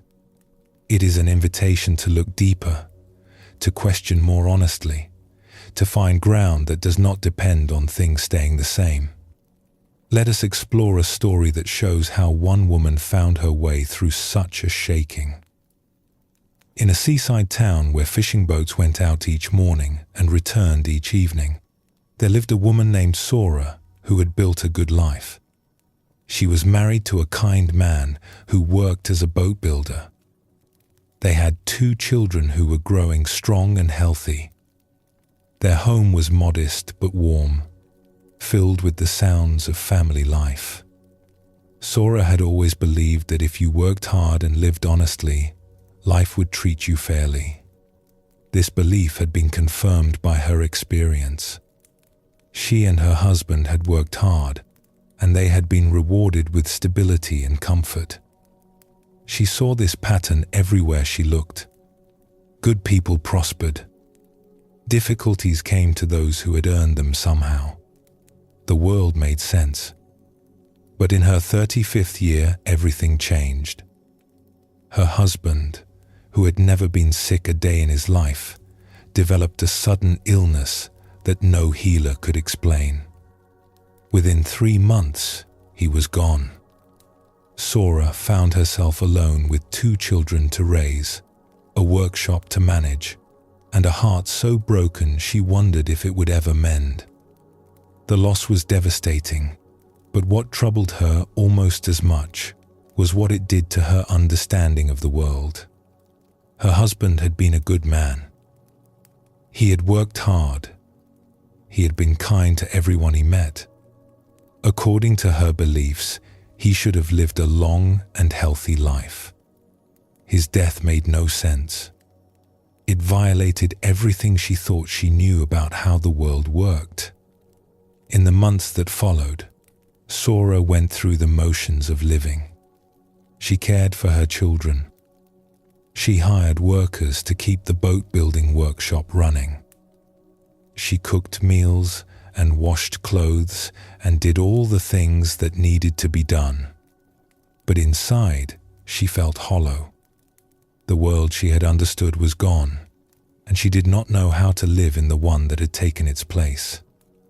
She would wake in the night, reaching for her husband and finding empty space. She would see something that would have made him laugh and turn to share it with him before remembering. These small moments of forgetting and remembering were perhaps the most painful of all, each one a fresh discovery of his absence. Her neighbors tried to comfort her with explanations. Perhaps her husband had done something wrong in a past life. Perhaps this was a test from the heavens. Perhaps there was a hidden purpose that would reveal itself in time. But none of these explanations helped. They all tried to make sense of something that refused to make sense, to fit her husband's death into a pattern that Sora no longer trusted. She even felt angry at the explanations, though she hid this from her well-meaning neighbors. Their words felt like attempts to tidy up something that should not be tidied, to put a frame around a wound that needed to breathe. She did not want her husband's death to make sense. Making sense of it felt like a betrayal, as if she were agreeing that it was acceptable, that it could be filed away and understood. One day, walking along the shore where she and her husband had walked so many times, Sora met an old woman sitting on the rocks, looking out at the sea. The woman's face was weathered by years of sun and wind, and her eyes held a calm that Sora envied deeply. "You are the widow of the boat builder," the old woman said. It was not a question. Sora nodded, not trusting herself to speak. "Sit with me for a while," the woman said, gesturing to a flat rock beside her. Sora sat. They watched the waves together in silence. The rhythm of the water was steady and unchanging, the same rhythm that had been washing against these shores since long before either of them was born. After a long while, the old woman spoke. "You are trying to understand why your husband died." "Yes," Sora admitted. "Everyone gives me reasons, but none of them feel true. He was a good man, did not deserve this. And you believed that good people are rewarded and bad people are punished." Sora felt tears rise. "I did believe that. I believed the world was fair. Now I do not know what to believe." The old woman nodded slowly. "That belief was comfortable. It made you feel safe. If you were good, nothing bad would happen to you. But it was never true. It was just a story you told yourself to feel secure." "Then what is true?" Sora asked, her voice breaking. "If the world is not fair, if good people suffer and bad people prosper, what is there to hold on to? That is the question, is it not?" The old woman turned to look at her directly. "Your certainty has been taken from you. That is painful. But it is also a gift, though I know it does not feel like one. How can this be a gift? Because now you can see more clearly. Your belief in fairness was like a colored glass you looked through. Everything you saw was tinted by it. You saw what confirmed your belief and ignored what did not. Now the glass is broken. You can see the world as it actually is, not as you wished it to be. Sora shook her head. I do not want to see the world as it is. The world as it is took my husband from me. Yes, the old woman agreed gently. The world as it is includes great loss. It includes pain that has no explanation. But it also includes beauty that has no explanation. It includes love that makes no sense, kindness that expects no reward, moments of grace that cannot be earned. When you let go of your need for the world to be fair, you can finally see all of it, the darkness and the light, without needing it to fit a pattern. They sat together until the sun began to set, painting the water in shades of orange and gold. The old woman said little more, and Sora found herself not needing words. There was something calming about simply sitting there, watching the waves, letting her broken beliefs rest without trying to fix them. In the weeks that followed, Sora found herself returning to those rocks often. Sometimes the old woman was there, sometimes not. When she was there, they would sit together in mostly silence. When she was not, Sora sat alone, watching the sea, letting her questions exist without demanding answers. Slowly, something began to shift in her. The hollow feeling did not go away entirely, but it began to change. It became less like emptiness and more like space. She stopped trying to understand why her husband had died. She stopped searching for explanations that would make it make sense. She simply let it be what it was, a loss that had no reason, a sorrow that could not be fixed. And strangely, as she stopped fighting the senselessness of it, something else became available to her. She began to notice moments of unexpected beauty in her days. The way her children laughed together in the morning, the smell of the sea on a clear day, the satisfaction of a problem solved in the workshop. These things had always been there, but she had been too busy making sense of the world to fully receive them. One evening, sitting on the rocks as the stars emerged, the old woman spoke again. You are different than when we first met. Sora considered this. I have stopped trying to understand. And what have you found? I am not sure how to say it. I used to think I knew how life worked. Now I know that I do not know. But somehow, not knowing feels more honest than my old certainty. My beliefs were a wall I hid behind. Now the wall is gone. I feel more exposed, but also more alive. The old woman smiled. The great doubt has done its work.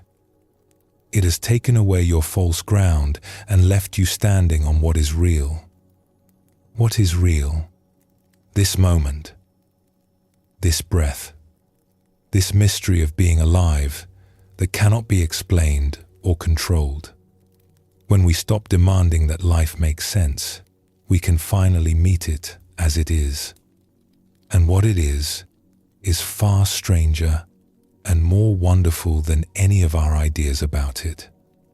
Sora continued to live in the seaside town, raising her children, running the workshop her husband had left behind. She never remarried, though she was not opposed to it.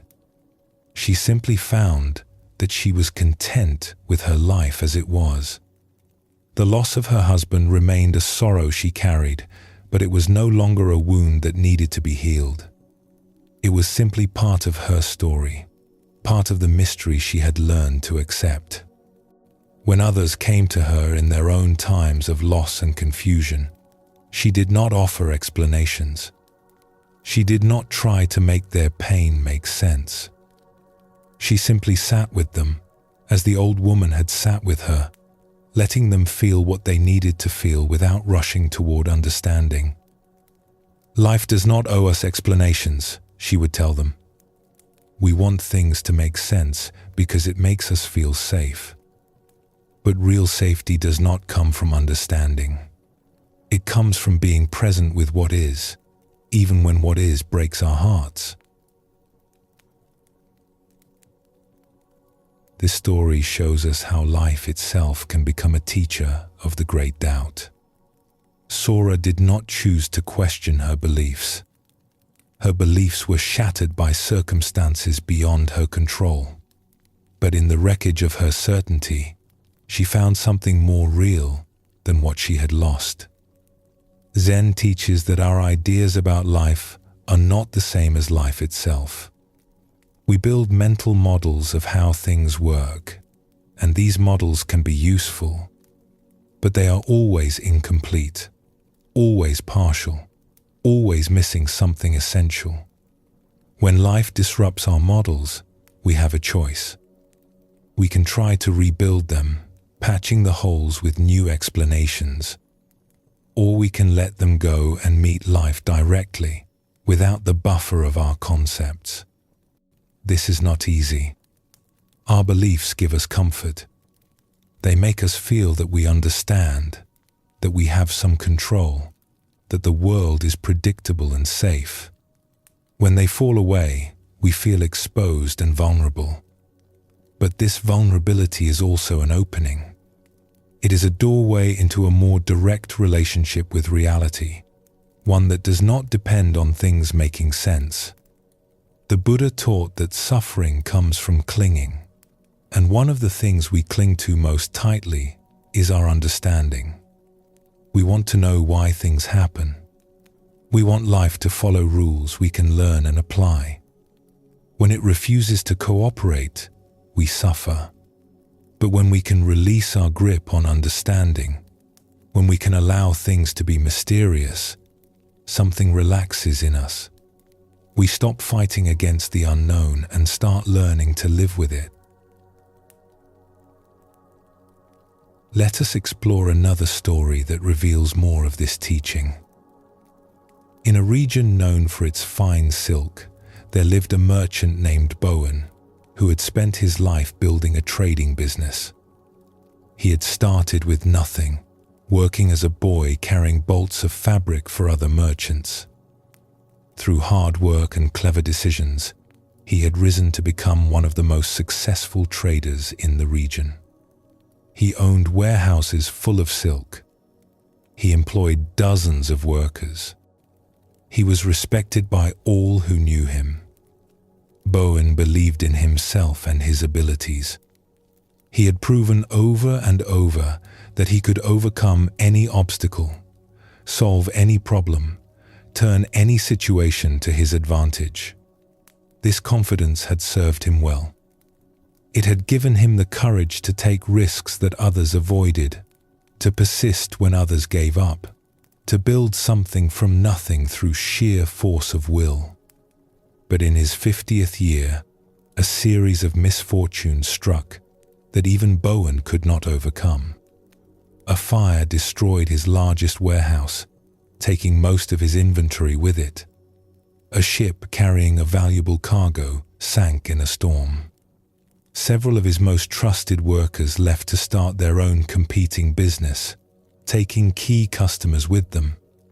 One disaster followed another, and within 2 years, almost everything Bowen had built was gone. He tried to recover. He applied all his skill and determination, working harder than he had worked even in his youth. But nothing he did seemed to help. Deals fell through. It was as if the world had turned against him.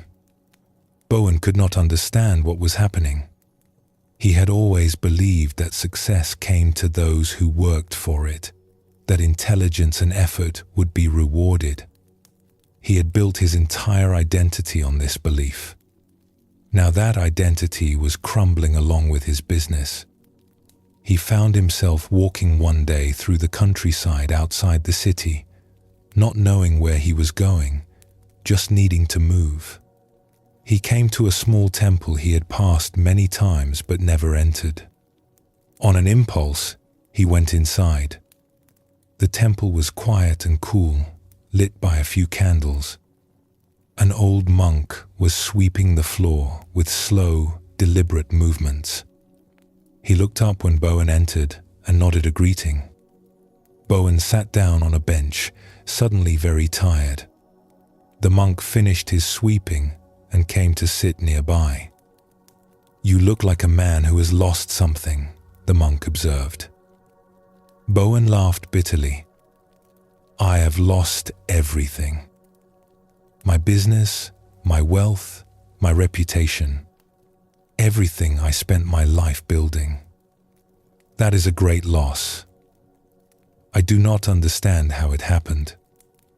I did everything right. I worked hard.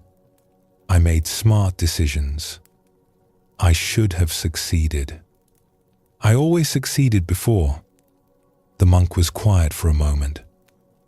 "You believed that your efforts controlled the outcome, that if you did the right things, you would get the right results." "Yes, that is how the world works. That is how I built everything I had.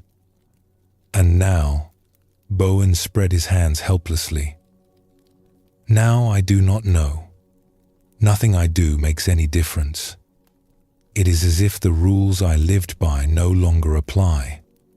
The monk nodded slowly. "Perhaps they never applied quite the way you thought they did. You worked hard and succeeded, and you believed the success came from the work. But perhaps there were other factors you did not see. Luck, timing, help from others, circumstances beyond your control that happened to favor you. You took credit for it all, believing it was your doing. Now the same unseen factors work against you, and you are confused because you thought you were in charge." Bowen felt resistance rise in him. "So you are saying my success was not mine, that I did not earn what I achieved.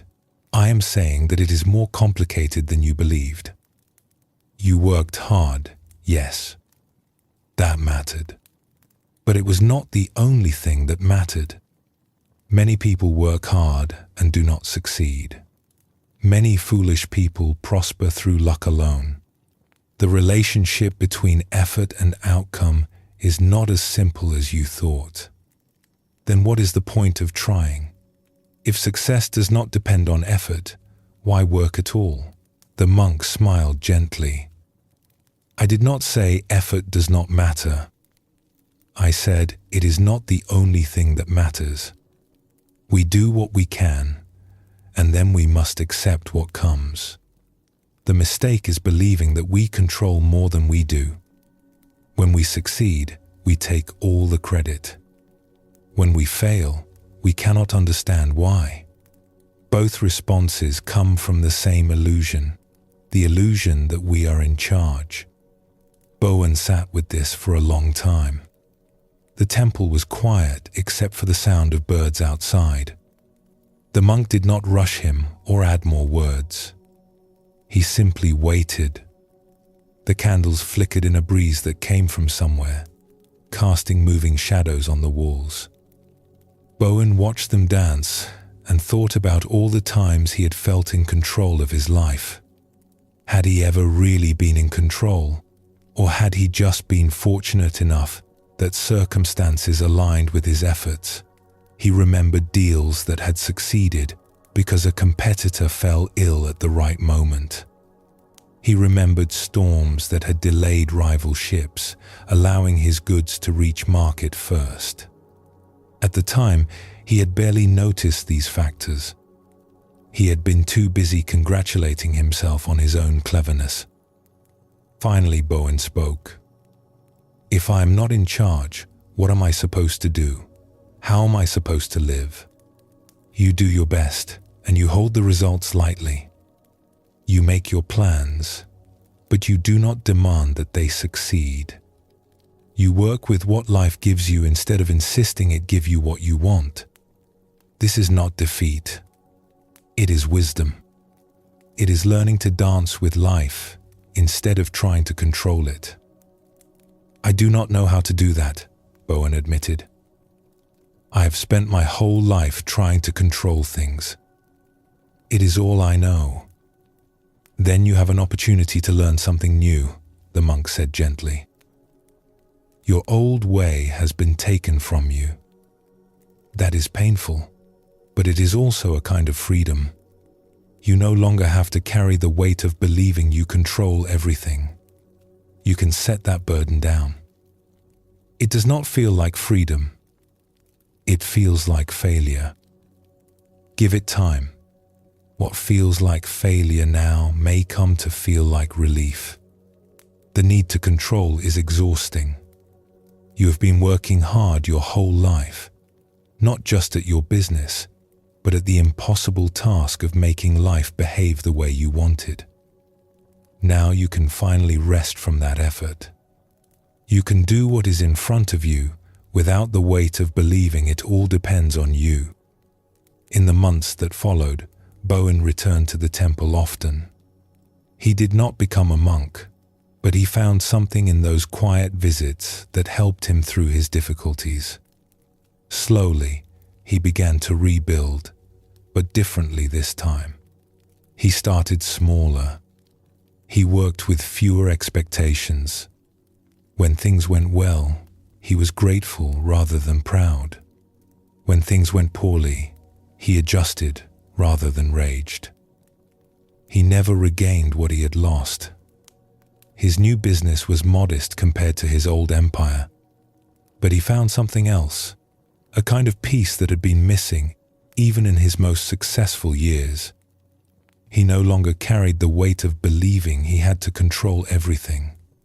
He no longer felt that his worth depended on his achievements. He could enjoy his work without being enslaved by it.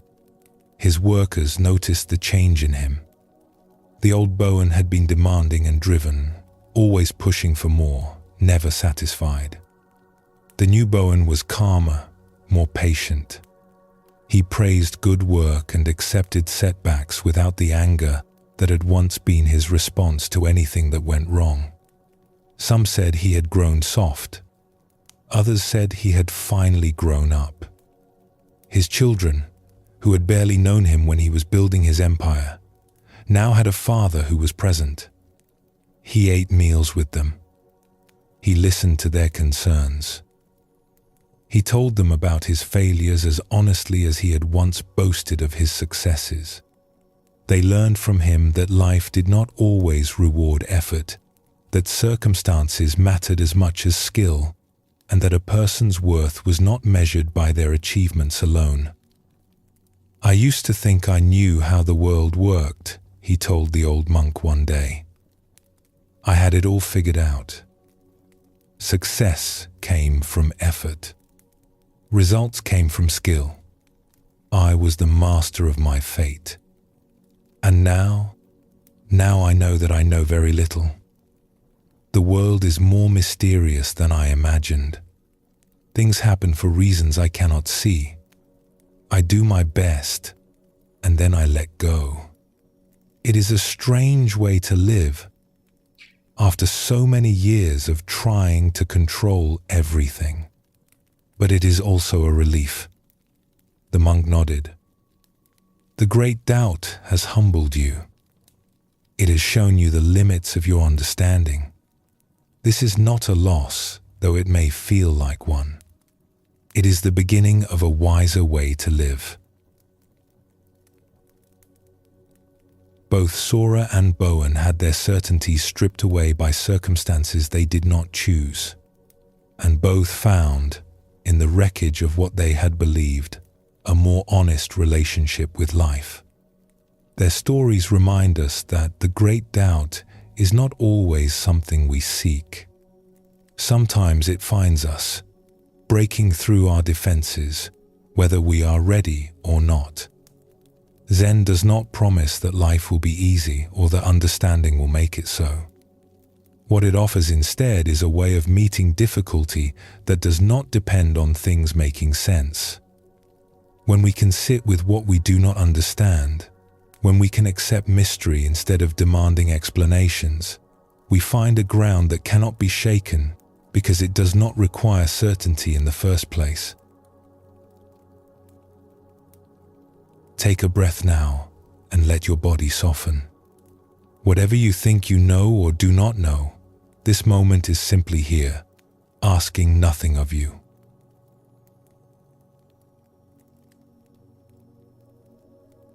We have been exploring the great doubt from many angles tonight.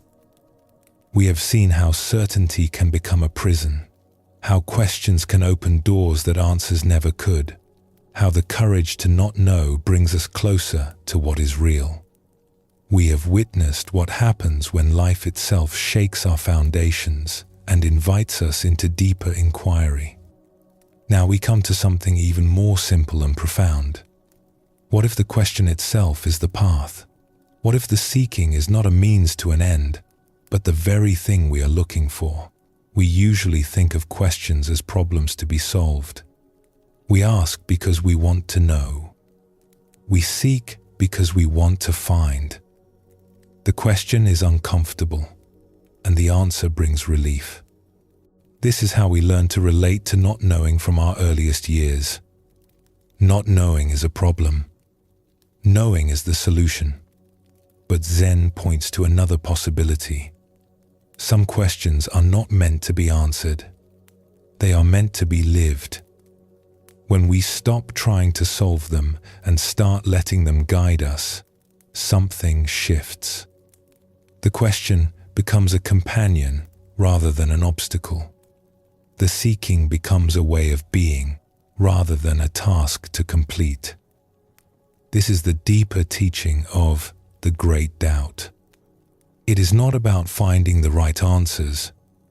It is about developing a certain quality of attention, a willingness to stay open and wondering, a trust in the inquiry itself. When we live this way, each moment becomes fresh. Each experience becomes an invitation to look deeper. We are no longer rushing toward conclusions. We are present with the mystery as it unfolds. Let us explore a story that shows how one seeker discovered this truth. In a valley where cherry trees bloomed each spring with breathtaking beauty, there lived a young man named Koji, who had been searching for peace his entire adult life. He had tried many things. He had studied with teachers who promised answers. He had practiced disciplines that were supposed to bring enlightenment. He had read countless books and traveled to distant places seeking wisdom.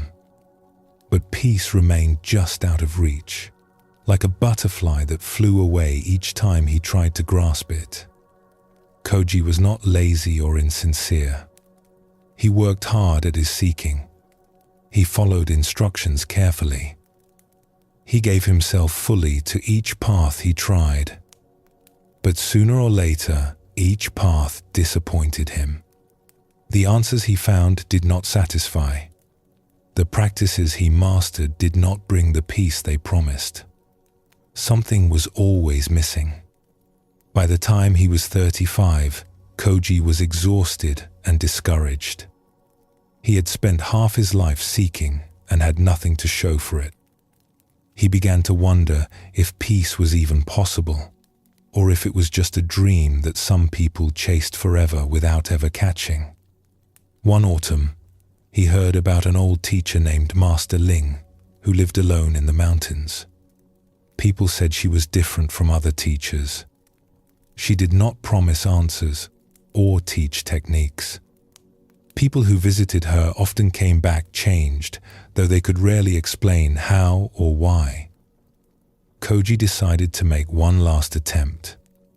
If this teacher could not help him, he would give up seeking altogether and simply live out his days as best he could. The journey to Master Ling's hut took 3 days. The path wound through forests of pine and bamboo, crossing streams and climbing ridges. By the time Koji arrived, he was tired in body and spirit. He found the teacher sitting outside her small hut, watching the clouds drift across the mountain peaks. She was very old, her face lined like the bark of an ancient tree. But her eyes were bright and clear, and she looked at Koji with an attention that made him feel truly seen. "You have been seeking for a long time," she said. It was not a question. "Yes," Koji admitted. "I have tried everything. I have followed many paths, but I have not found what I am looking for." "What are you looking for?" "Peace. An end to the restlessness that has driven me all these years. A place to finally rest." Master Ling nodded slowly. "And you believe that when you find the right answer, the right teaching, the right practice, you will finally have peace?" "Yes, that is what I have always believed. That is why I keep seeking." "What if that belief is the very thing that prevents you from finding what you seek?" Koji frowned. "I do not understand." Master Ling gestured for him to sit on a rock nearby.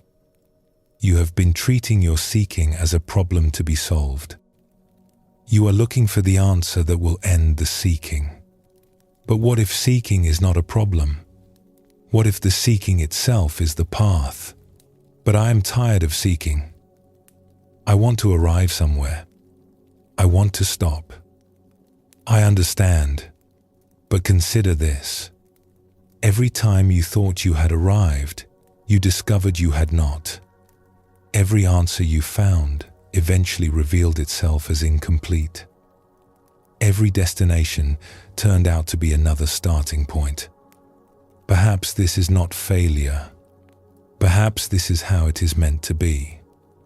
She picked up a small stone and held it in her palm. "You have been grasping for answers the way you might grasp for this stone. You reach out, you grab, you hold tight. But peace is not a stone. It cannot be grasped. The moment you try to hold it, it slips away. Then what am I supposed to do? Stop trying to arrive. Stop looking for the answer that will end your questions. Instead, let the questions themselves become your path. Walk with them. Live with them. Let them guide you without demanding that they lead somewhere." Koji felt frustrated. That sounds like giving up. Like accepting that I will never find what I am looking for. It may sound that way, but it is actually something different. When you stop demanding answers, you become available to something deeper than answers. You become present with life as it actually is, rather than rushing past it towards some imagined destination. This presence, this willingness to be here without needing to be somewhere else, is closer to peace than any answer could ever bring. Koji stayed with Master Ling for several weeks. She did not teach him techniques or give him practices to follow. She simply lived her life and allowed him to be part of it. They gathered firewood together. They cooked simple meals. They sat in silence watching the clouds and the birds and the changing light. At first, Koji was impatient. He kept waiting for the real teaching to begin. Surely there was something more than this, some secret she would reveal when he was ready. But the days passed, and nothing special happened. There was just ordinary life, moment after moment, without any dramatic revelations. He tried to ask questions, to draw out the wisdom he was sure she was hiding. But Master Ling would only give simple answers and return to whatever task was at hand. When he asked about enlightenment, she would say, "Hand me that pot." When he asked about the nature of mind, she would say, "The beans need more water." At first, this frustrated him. He had come all this way for wisdom, not cooking lessons. But slowly, he began to notice something. In those moments when he stopped seeking and simply did what needed to be done, something relaxed in him. The restlessness that had driven him for so long would quiet, just for a moment, like a lake becoming still. He started paying more attention to these moments. They happened most often when his hands were busy and his mind had nothing to grasp at. Chopping vegetables, sweeping the floor, carrying water from the stream. In these simple activities, there was nothing to figure out, nothing to achieve. There was just this action, this moment, complete in itself. And yet, something began to shift in him. The restlessness that had driven him for so long began to quiet. Not because he had found an answer, but because he had stopped demanding one. He was simply here, chopping wood, carrying water, watching clouds. The questions he had carried for so long were still there, but they no longer felt like burdens. They felt more like companions, walking beside him through his days. One evening, sitting with Master Ling as the stars emerged, Koji tried to put words to what he was experiencing. "I have not found the answer I was looking for," he said. "But somehow that no longer seems to matter. The question is still here, but it feels different. It feels like part of me, rather than a problem I need to solve." Master Ling smiled. "You are beginning to understand. The question was never your enemy. It was your seeking that made you suffer, not your not knowing. When you stop fighting against not knowing, when you let the question be what it is without demanding it go away, something opens. You find that you can live with uncertainty. You find that peace does not require answers. But what about all those years I spent seeking? Were they wasted? Nothing is wasted. Your seeking brought you here. Your exhaustion with seeking opened you to something new. Even the paths that disappointed you taught you something, if only that they were not what you needed. The journey is never wasted, even when it does not lead where we expected." Koji thought about this. He remembered all the teachers he had studied with, all the practices he had tried, all the books he had read. At the time, each disappointment had felt like failure.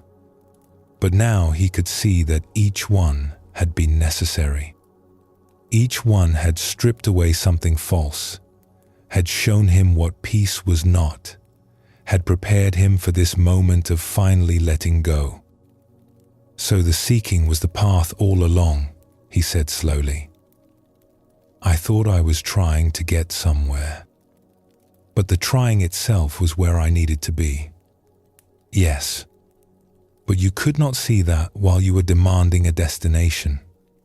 You had to exhaust yourself, had to give up hope of arriving before you could recognize that you had never really left. The peace you were seeking was always here, hidden beneath your seeking." When Koji finally left the mountain, he did not feel that he had found what he had been looking for. But he also did not feel that he needed to keep looking. The question that had driven him all those years was still present, but it had transformed from a burden into a gift. It kept him awake, kept him wondering, kept him present with the mystery of being alive. He returned to ordinary life, but he lived it differently now. He no longer rushed past each moment trying to get somewhere else. He no longer evaluated each experience by whether it brought him closer to his goal. He simply lived, day by day, with his questions as companions rather than problems. Years later, when people asked him if he had found peace, he would smile and say, "I stopped looking for it. And then I realized it had been here all along, hidden beneath all my seeking." This story shows us something essential about the great doubt. Koji spent years treating his questions as obstacles to overcome, problems to solve, burdens to set down. It was only when he stopped fighting against them that he found what he was looking for. We have seen this pattern throughout our exploration tonight. Jiro, the scholar, found freedom not by learning more, but by admitting he did not know. Hana, the potter, rediscovered her art by letting go of her mastery and wondering again. Mira, the guide, found her way when her maps failed, and she had to see with fresh eyes. Sora found peace not by understanding her husband's death, but by accepting that it could not be understood. In each case, the turning point came not from finding answers, but from releasing the demand for them. The great doubt is not about becoming more confused or giving up on truth. It is about changing our relationship with not knowing. When we can hold our questions lightly, when we can let them be present without needing them to be resolved, something shifts.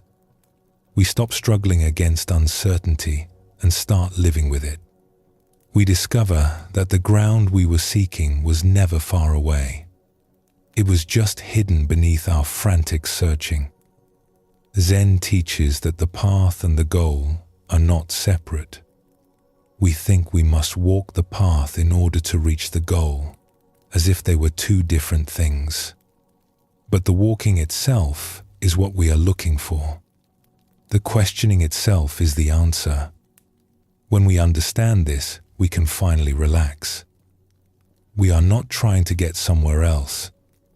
We are learning to be fully here, with all our questions, all our uncertainty, all our not knowing.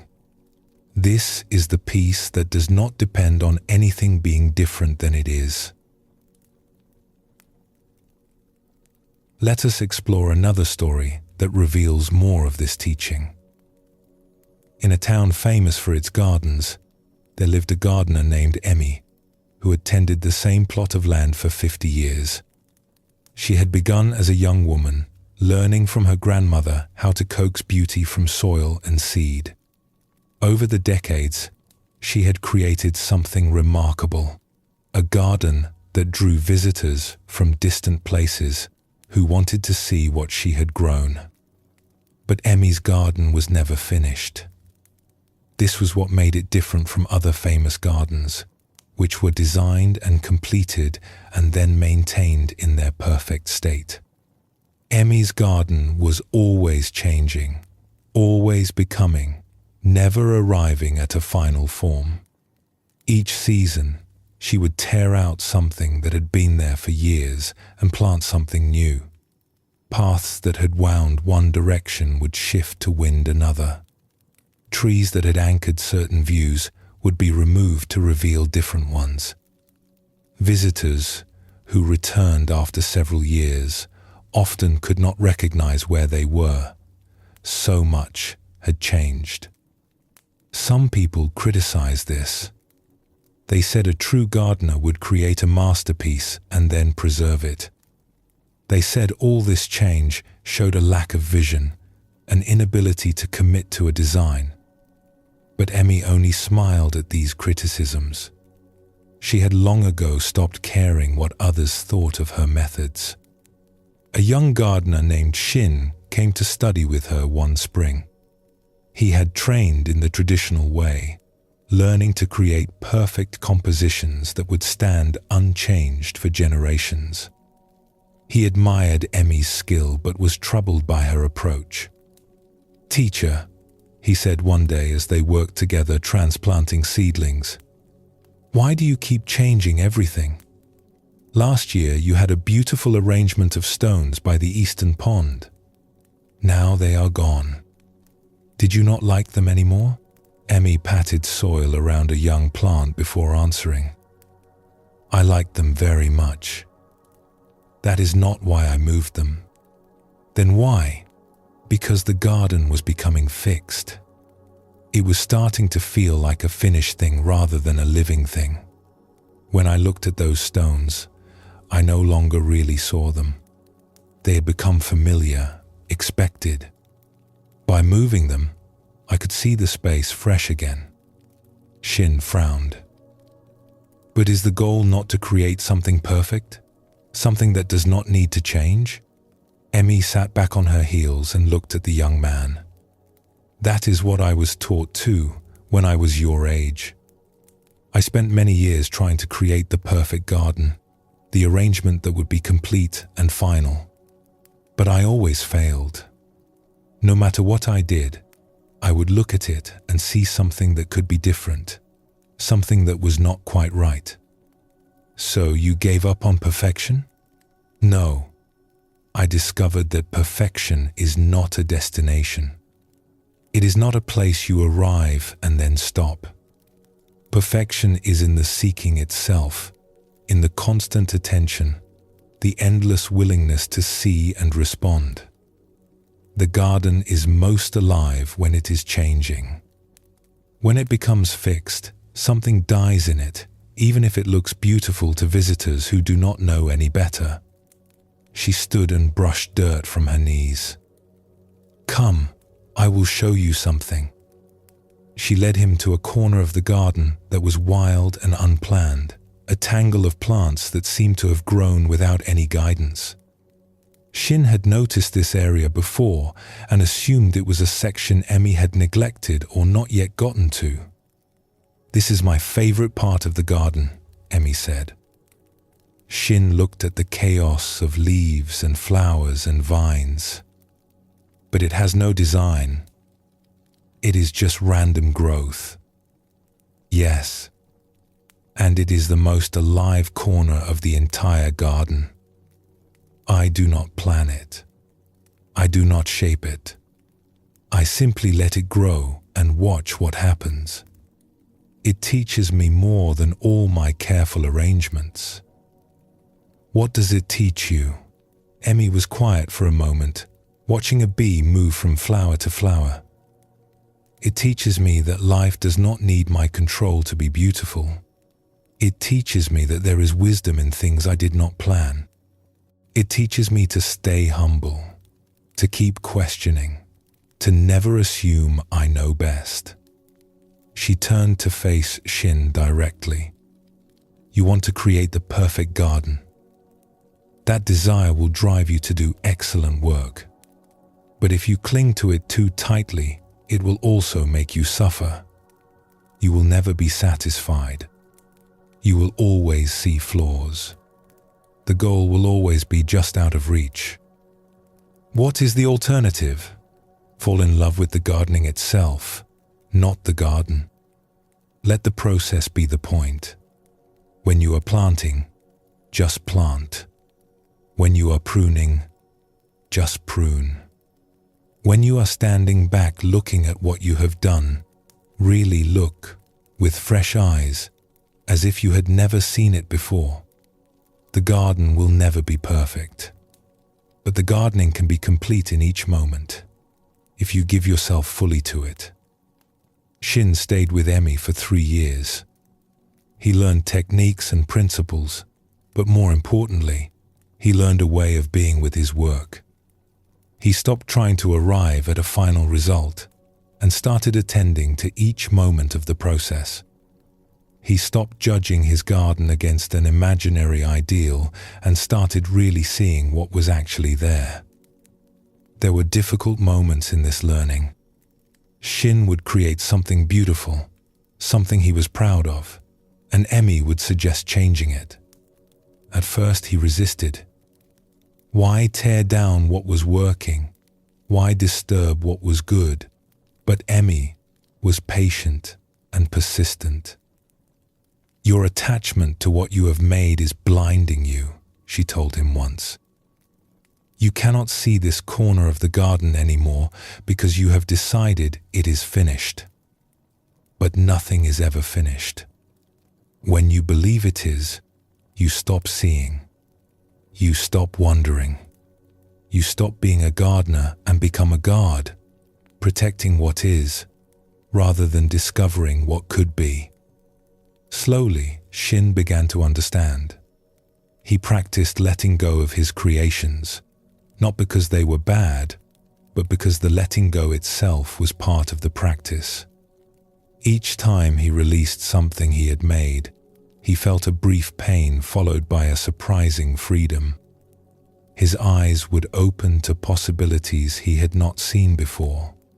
The garden would become new again. He also spent many hours in the wild corner, the untended space that Emmy loved so much.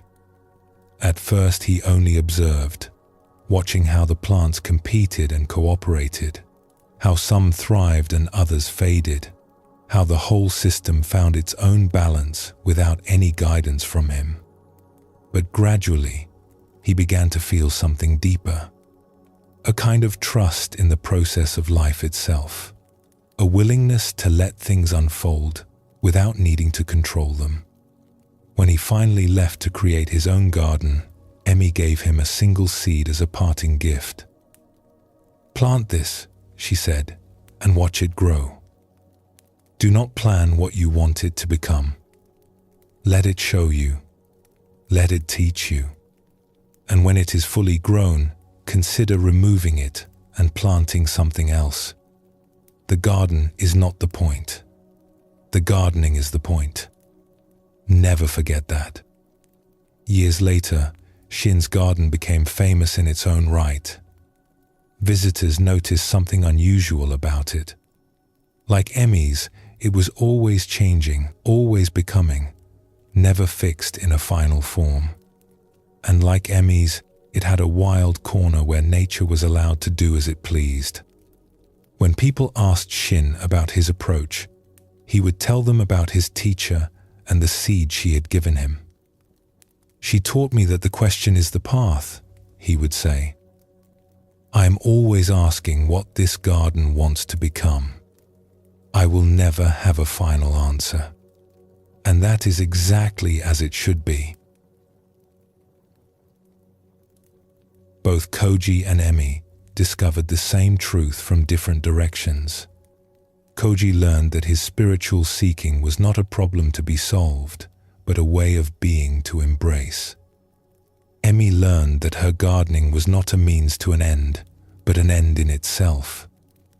For both of them, the shift came when they stopped rushing toward completion and started appreciating the journey itself. This is what the great doubt looks like when it matures into wisdom. The questions do not go away. The seeking does not end, but our relationship with them transforms completely. We are no longer burdened by what we do not know. We are enriched by it. Each question becomes an invitation to look deeper. Each moment of not knowing becomes an opportunity to see fresh. We can see how this connects to everything we have explored tonight. The scholar Jiro had to admit he did not know before wisdom could find him. The farmer Taro had to sit with his question without answering it before something opened.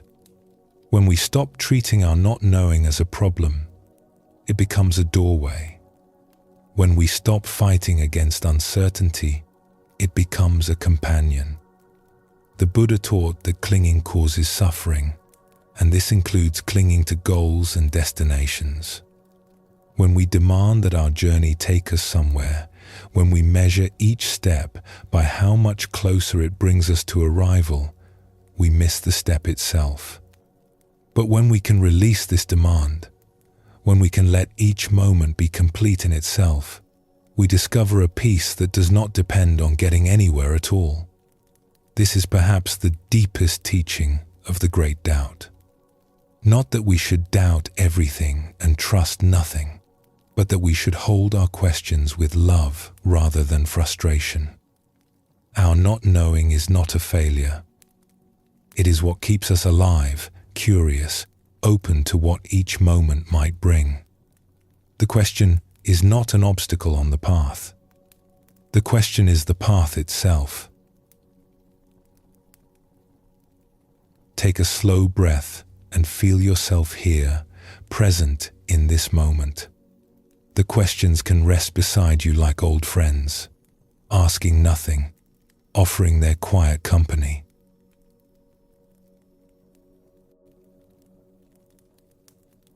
We have traveled far together tonight, exploring the great doubt from many perspectives. Now we come to something that ties all of this together. What does it look like to live with the great doubt as a continuous way of being? Not as a crisis to move through, not as a practice we do sometimes, but as a quality of attention we bring to every moment of our lives. The word for this is wonder. Not the wonder of amazement at something spectacular, though that is part of it. A deeper kind of wonder that finds the extraordinary in the ordinary, that looks at familiar things with fresh eyes, that never quite stops asking what this is and what it means. Children know this wonder naturally. They look at the world with eyes that have not yet decided what everything is. A stone is not just a stone to a child. It is a mystery, a treasure, something to turn over and examine and ask questions about. But as we grow older, we learn to label things and move on. We think we know what a stone is, so we stop really seeing it. The wonder fades as our certainties accumulate. The great doubt invites us to recover this wonder, not by forgetting what we have learned, but by holding it lightly enough that we can still be surprised. It invites us to approach each day, each moment, each encounter, as if we had never quite seen it before. Because in truth, we have not. Each moment is new, even when it looks like moments we have seen before. Let us explore a story that shows how one man discovered this way of living. In a village at the foot of a great mountain, there lived an old man named Goro, who was known for his unusual way of being in the world. He had lived in the village his entire life, over 80 years, and had never traveled more than a day's walk from where he was born. Yet visitors who met him often remarked that he seemed more awake, more present, more alive than people who had seen the whole world. Goro had been a woodcutter in his younger days, and then a carpenter, and then a simple handyman who helped neighbors with whatever needed doing. He had no special education, no training in philosophy or meditation. He had simply lived his life in this small village, doing ordinary things, day after day, year after year. But there was something different about how he did these ordinary things. When Goro looked at you, you felt truly seen. When he listened, you felt truly heard. When he picked up a piece of wood or touched the bark of a tree, there was a quality of attention in his hands that made you want to watch. He moved through the world as if everything in it was interesting, as if he had never quite figured it all out. A young woman named Nori had grown up watching Goro and wondering about him. She had always been restless, hungry for something more than village life could offer. She dreamed of traveling to distant cities, of having adventures, of learning great things from famous teachers. The village felt small and dull to her, the same faces and the same routines day after day. But whenever she encountered old Goro, she felt something she could not explain. A kind of stillness came over her in his presence. The restlessness would quiet just for a moment, and she would wonder what he knew that she did not. One autumn morning, she found him sitting on a bench outside his small house, watching the leaves fall from a maple tree. She had walked past this tree 1,000 times without really noticing it. But Goro was watching it as if it were the most fascinating thing in the world. She sat down beside him. For a while, they watched the leaves together in silence. Each one drifted down in its own way, spinning and floating, catching the light as it fell. "I am leaving the village soon," Nori said finally. "I'm going to the capital to study. I want to learn things, see things, become someone more than I am here." Goro nodded slowly, his eyes still on the falling leaves. That is good. Travel teaches many things, but I wonder sometimes if I will find what I am looking for. I have this feeling that something important is missing, and I think if I go far enough, learn enough, I will find it. Goro was quiet for a long moment. Then he said, I have never traveled far. I have lived my whole life within sight of that mountain, and yet I have never run out of things to discover. Nori looked at him curiously. How is that possible? You have seen the same things every day for 80 years. How can there still be anything new? Because I have never stopped wondering about them. He gestured toward the maple tree. I have watched this tree for 60 years. I planted it when I was a young man. You might think I would know everything about it by now. But every autumn, when the leaves begin to change, I find myself amazed all over again. How does it know when to let go? Where do those colors come from? What is it like to be a tree, standing in one place for a lifetime, reaching toward the sun? He turned to look at her directly. These questions have no answers. Or rather, any answer I might give would be too small, would not capture the reality of what I am seeing. So I just keep wondering, and the wondering keeps everything fresh. Nori frowned slightly. But that sounds exhausting. To always be questioning, never settling into knowing. It is not exhausting at all. What is exhausting is pretending to know things you do not really know. What is exhausting is defending your certainties against a world that keeps showing you something different.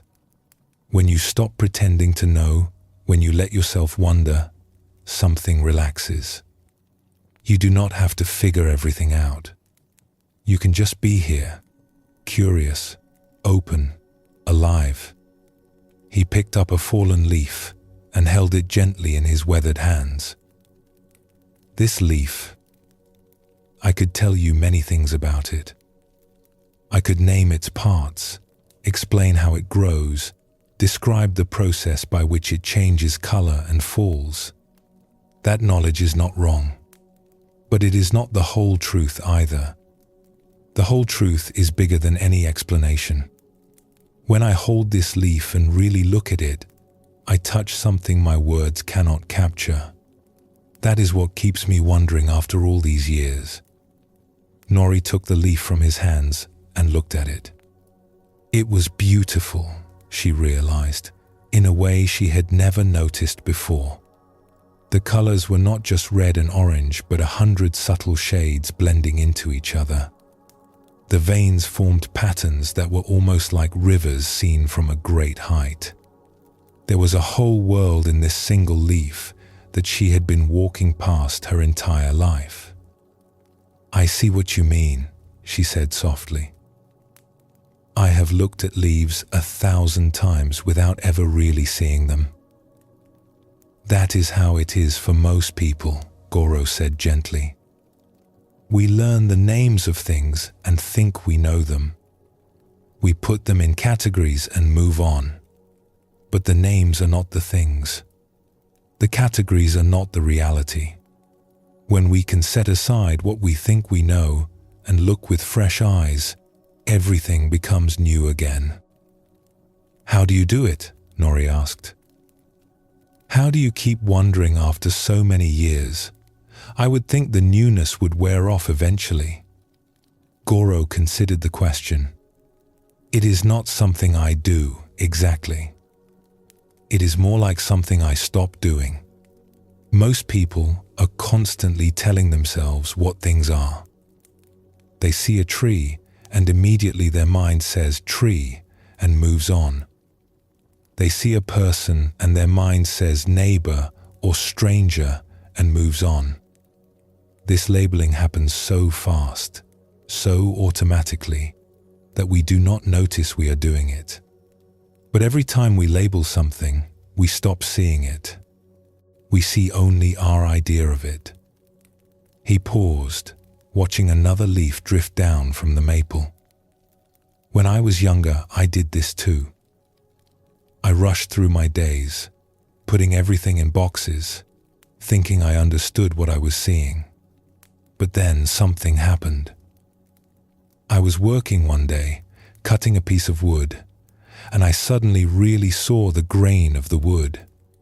The patterns, the colors, the way the light played across the surface. I had cut thousands of pieces of wood before, but in that moment, it was as if I had never seen wood in my life. What happened? I do not know exactly. Some wall fell away. Some habit of not seeing loosened its grip. And after that, I started noticing how much I had been missing. The world had always been full of wonders. I had just been too busy naming them to notice.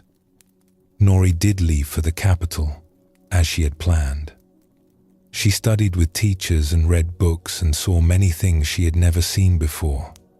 The world was vast and various, and she was glad she had traveled. But something Goro had shown her stayed with her through all her journeys. She found herself looking at things differently, questioning her certainties, wondering about what she thought she knew. The great monuments of the capital were impressive, but so was a single leaf when she really looked at it. The famous teachers had much to share, but so did an old man who had never left his village. Years later, when she returned home, she went to visit Goro. He was very old now, rarely leaving his house, but his eyes were still bright with that same quality of attention she remembered. "I traveled far," she told him.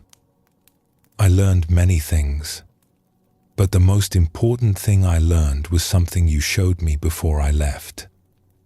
"What was that?" "That wonder is not about how far you go or how much you see. It is about how you look at whatever is in front of you. I could travel the whole world and still miss everything if I thought I already knew what I was seeing. Or I could stay in one place my whole life and never run out of discoveries if I kept wondering." She paused, remembering all the places she had been, all the things she had seen. The great temples and busy markets, the mountains and rivers and foreign faces. They had been wonders, every one of them. But so had the maple tree in front of Goro's house. So had the familiar streets of her village. The wonder had not been in the places. It had been in her way of seeing. "I used to think this village was too small for me," she continued.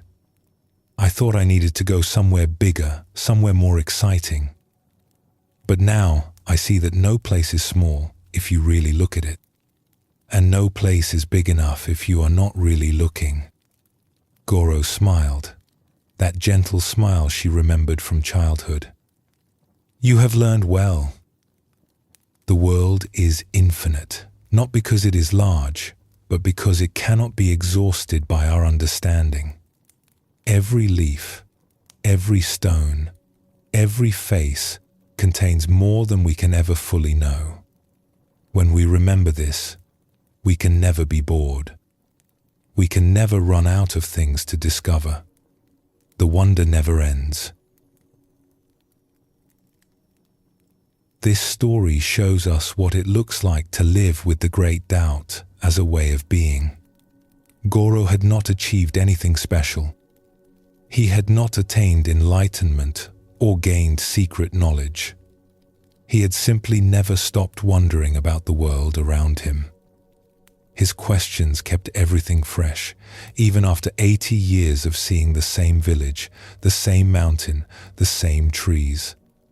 We have seen throughout our exploration tonight how the great doubt can transform our relationship with not knowing. The scholar Jiro found freedom when he admitted the limits of his learning. The potter Hana rediscovered her art when she approached her clay with fresh questions. The widow Sora found peace when she stopped demanding that her loss make sense. The seeker Koji found rest when he stopped trying to arrive and let the journey be enough. What Goro shows us is that this transformation does not have to be a one-time event. It can become a way of living, a continuous openness to wonder that colors every moment of our days. The great doubt is not something we practice only in crisis or meditation. It can be present in how we look at a falling leaf, how we listen to a friend, how we taste our food, how we feel the air on our skin. Zen teaches that enlightenment is not a destination, but a way of seeing. It is not something we achieve once and then possess forever. It is something we practice moment by moment, staying awake to the freshness of each experience, releasing our grip on what we think we know. When we live this way, ordinary life becomes extraordinary. The familiar becomes mysterious again. We discover that we have been walking through a world of wonders all along, too busy with our certainties to notice. Let us explore another story that reveals more of this teaching. In a town known for its school, there lived a teacher named Master Shu, who had an unusual way of instructing his students. Where other teachers gave lectures and explanations, Master Shu asked questions. Where others provided answers, he offered more questions. Some students found this frustrating. Others found it liberating. Shu had been teaching for over 30 years. He had begun in the traditional way, filling his students with knowledge, testing them on what they had memorized, measuring their progress by how many right answers they could give. He had been good at this kind of teaching, and his students had done well by the usual measures. But somewhere along the way, he had begun to feel that something was missing. His students could recite facts and repeat arguments, but there was a deadness in their eyes when they did so. They were not really thinking. They were just retrieving information he had stored in their minds. The knowledge had not come alive in them. He started experimenting with a different approach. Instead of telling students what to think, he began asking them questions that made them think for themselves. Instead of giving answers, he would respond to their answers with more questions, pushing them deeper, helping them discover the limits of what they thought they knew. At first, many students resisted. They wanted to be told the right answers. They wanted to memorize and move on. The constant questioning made them uncomfortable, but those who stayed with it began to change. Their eyes came alive. They started thinking instead of just remembering. They discovered that learning was not about collecting answers, but about deepening questions. A young man named Haru came to study with Master Shu, hoping to gain knowledge that would help him succeed in life. He was ambitious and clever, quick to grasp ideas and eager to show what he knew. He expected to impress his teacher with his intelligence. But Master Shu did not seem interested in being impressed. When Haru gave clever answers, the teacher would simply ask another question. When Haru displayed his knowledge, Shu would probe until he found the edges of that knowledge, the places where certainty gave way to confusion. "Why do you keep questioning me?" Haru asked one day, frustrated. "I gave you the correct answer." "Why is that not enough?" Master Shu smiled gently. "The correct answer is like a door that is closed. It ends the inquiry. But I am not interested in ending your inquiry. I am interested in opening it wider. But what is the point of learning if not to find the right answers? The point of learning is to become more alive, to see more clearly, to think more deeply. Answers can help with this, but they can also hinder. When you believe you have the right answer, you stop looking. You close the door. The world becomes smaller. He picked up a brush and drew a circle on a piece of paper. This circle represents what you know. Everything inside is familiar territory. You have explored it, mapped it, understood it. But look at the edge of the circle. That edge is where your knowledge meets your ignorance. And here is something interesting. The bigger the circle grows, the longer the edge becomes. The more you know, the more you discover how much you do not know. Haru looked at the circle. He had never thought of it this way. He had always imagined that learning meant shrinking the territory of ignorance, replacing not knowing with knowing. But what Master Shu was showing him was different. Learning expanded your awareness of how much remained unknown. So we can never know everything, Haru said slowly. No, and that is not a failure. That is what keeps us humble. That is what keeps us curious. That is what keeps us alive. The moment you think you know everything worth knowing, you have stopped growing. You have become a closed door instead of an open one. Over the months that followed, Haru's relationship with learning transformed. He stopped trying to accumulate answers and started cultivating questions. He found that the best questions were the ones that could not be easily answered, the ones that opened up new territory for exploration. These questions became more valuable to him than any answers he had collected before. He also noticed something changing in how he moved through the world. He had always been quick to judge, quick to categorize, quick to decide what things were and how they worked. Now he found himself pausing more often, looking more carefully, wondering about things he would have dismissed before. One evening, walking home from his studies, he stopped to watch the sunset. He had seen hundreds of sunsets in his life and had never given them much thought. They were just something that happened at the end of each day. But now he found himself genuinely wondering, what is light, really? Why do these colors appear? What is it about this sight that moves something in me? He had no answers to these questions, and for the first time, that felt right. The not knowing was not a gap to be filled. It was an opening to be appreciated. The sunset was more beautiful for being mysterious. The world was richer for being inexhaustible.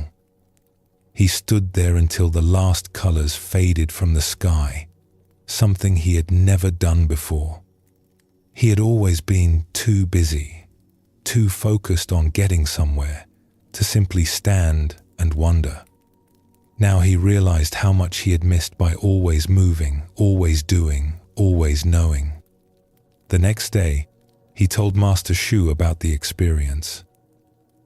"You are beginning to understand," the teacher said. "Knowledge is useful, but wonder is precious. Knowledge tells you what something is called, how it works, where it fits in your categories. Wonder lets you meet it fresh, without all those filters. Both have their place. But most people have too much knowledge and too little wonder. You are learning to restore the balance." "Will I always be able to see this way?" Haru asked. "Or will the newness fade over time? That depends on you. The habit of labeling and moving on is strong. It will try to reassert itself. You will have to keep choosing wonder, keep reminding yourself to really look, really listen, really be present. It is a practice, like any other. The more you do it, the more natural it becomes. But it is never automatic. It always requires a kind of gentle attention. When Haru eventually became a teacher himself, he carried Master Shu's approach with him. He asked questions more than he gave answers. He pushed his students to the edges of their knowledge and helped them become comfortable there. He taught them that wisdom was not about having answers, but about being able to live gracefully with questions. The truly wise person, he would tell them, echoing what his own teacher had shown him, is not the one who knows the most. It is the one who remains curious, the one who never stops wondering, the one who meets each moment with fresh eyes, ready to be surprised. Some students flourished under this teaching. Others went elsewhere, looking for certainty that Haru could not provide. But those who stayed discovered something precious. They learned to love their questions. They learned to see not knowing as a gift rather than a burden. They learned that the world was bigger and stranger and more wonderful than any answer could contain. Both Goro and Master Shu show us what it means to live in wonder as a continuous practice. Goro found infinite discovery in a single village by never stopping his questioning. Shu taught his students that wisdom lives at the edge where knowing meets not knowing, and that this edge expands the more we learn. This is the mature fruit of the great doubt. It begins perhaps in crisis or confusion, when our certainties fail and we are forced to question. But it does not have to end there. It can grow into a way of being that transforms everything. The world becomes fresh again. Ordinary things reveal hidden depths. We discover that boredom and staleness were never about the world being dull. They were about us forgetting to wonder. Zen teaches us that every moment is an opportunity for awakening, not because special moments contain special truths, but because any moment, fully met with presence and openness, reveals the mystery at the heart of existence. When we approach life with the great doubt as our companion, we stop sleepwalking through our days. We become available to what is actually here, in all its strangeness and beauty. The questions we have explored tonight do not need to be resolved. They can live in us, keeping us humble, keeping us curious, keeping us alive to the wonder that surrounds us always. What is this? Who am I? What remains when certainty falls away? These questions are not problems. They are doorways that never close. They are invitations that never expire. They are the path itself, stretching endlessly before us, always fresh, always new. Take a breath now and feel yourself present in this moment. Let your eyes soften as if seeing the world for the first time. There is wonder here, quiet and patient, waiting for you to notice.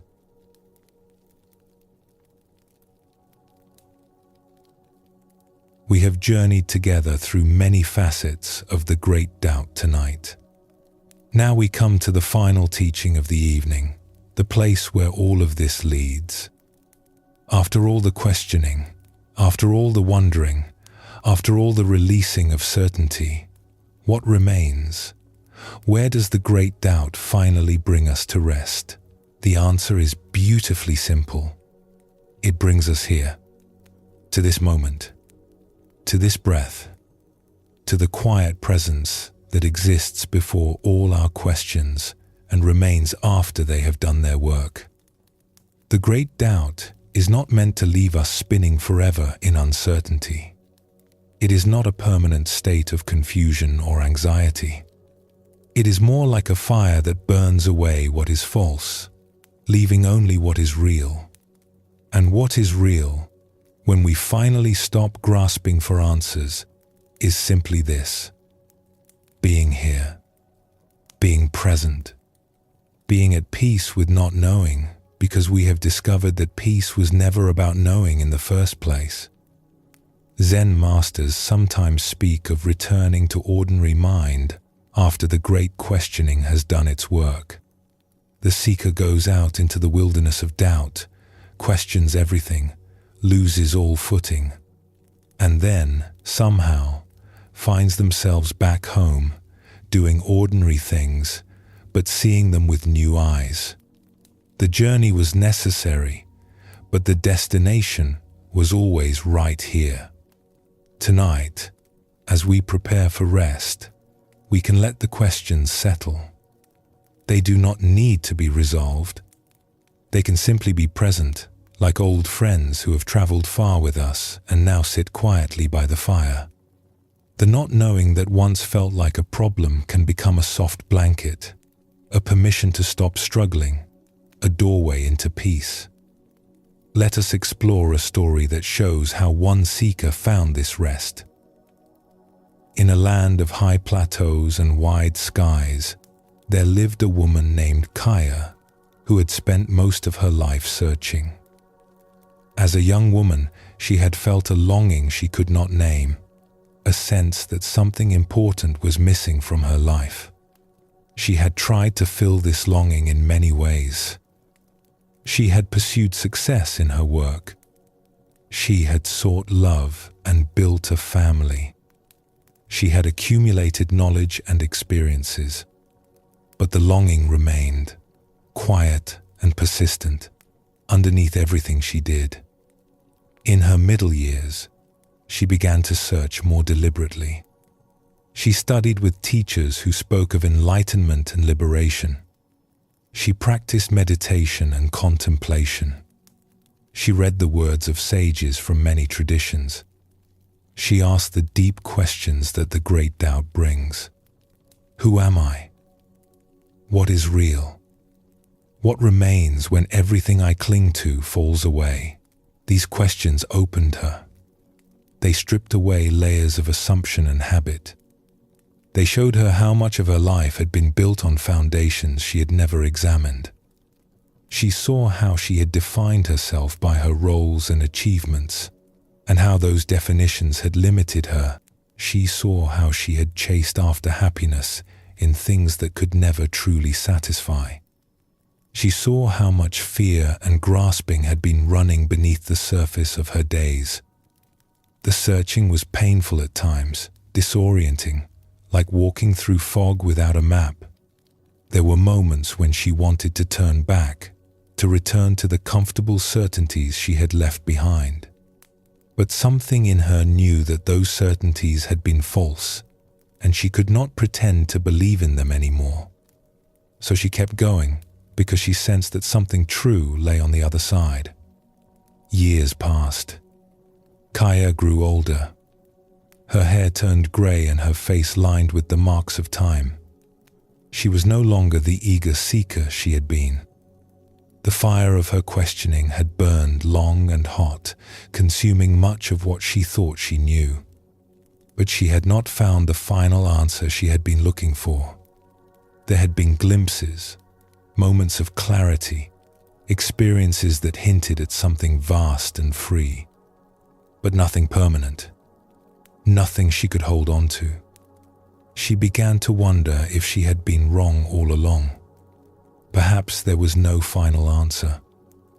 Perhaps all her seeking had been chasing a mirage. This thought brought a strange kind of grief, but also something else. A tiredness that went beyond the body. A willingness to stop that she had never felt before. One autumn evening, Kaya was sitting outside her small house, watching the sun set over the plateau. She had sat in this same spot countless times over the years. The view was familiar, the colors predictable, the routine of evenings settling well known. And yet, something was different. She noticed that she was not searching anymore. The restless energy that had driven her for so long was quiet. The questions that had burned in her were still present, but they no longer demanded answers. They simply rested in her, like stones that had settled to the bottom of a clear pool. She looked at the sunset, and for the first time in as long as she could remember, she was not looking for anything in it. She was not trying to have a spiritual experience or achieve a state of enlightenment. She was just looking, just present, just here. The colors deepened as the sun approached the horizon. Oranges and reds and purples painted the sky in patterns that would never be repeated exactly this way again.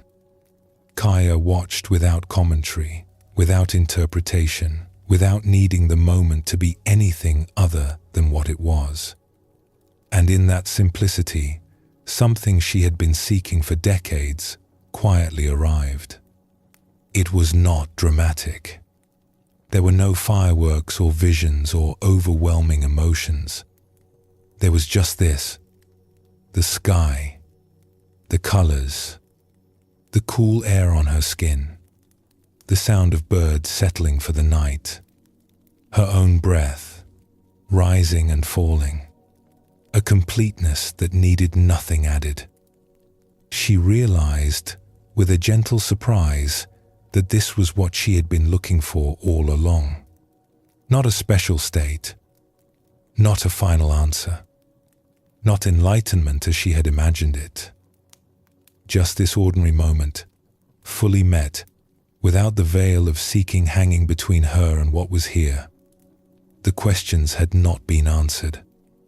They had simply stopped mattering. Or rather, they had done their work and could now rest. They had burned away her false certainties, her grasping for something other than what was present, her belief that peace was somewhere else, some other time, some achievement yet to come. What remained was just being here. And being here, it turned out, was enough. She sat until the stars came out, feeling no need to move or do anything at all. The peace she had sought for so long was not an experience that came and went. It was more like the ground itself, always present, always supporting, whether she noticed it or not. Her years of seeking had not created this peace.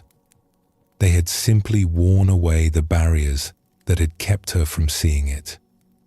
An old friend came to visit her the following week. This friend had known Kaya through all her years of searching and had often worried that she would never find peace. "You seem different," the friend observed. "There is a stillness in you that was not there before." Kaya smiled. "I stopped looking." "Did you find what you were looking for?" Kaya considered the question. How could she explain what had happened? It was not that she had found something that had been hidden. It was more that she had stopped believing something was hidden. She had stopped waiting for a future moment when everything would finally be complete. "I found that what I was looking for was never missing," she said finally. "I was just too busy searching to notice it. All those years, I thought peace was something I had to achieve, some state I had to reach. But peace was here all along, hidden underneath my seeking. When the seeking finally exhausted itself, peace was just here. It had been waiting patiently for me to stop running past it. So the searching was a waste. No, the searching was necessary. I could not have simply decided to stop seeking. The seeking had to run its course. It had to burn through everything I thought I knew, everything I was grasping at, everything I believed would save me. Only when there was nothing left to seek did I discover that nothing had ever been missing." Her friend looked puzzled. "But you asked so many questions. You doubted everything. What happened to all that doubt?"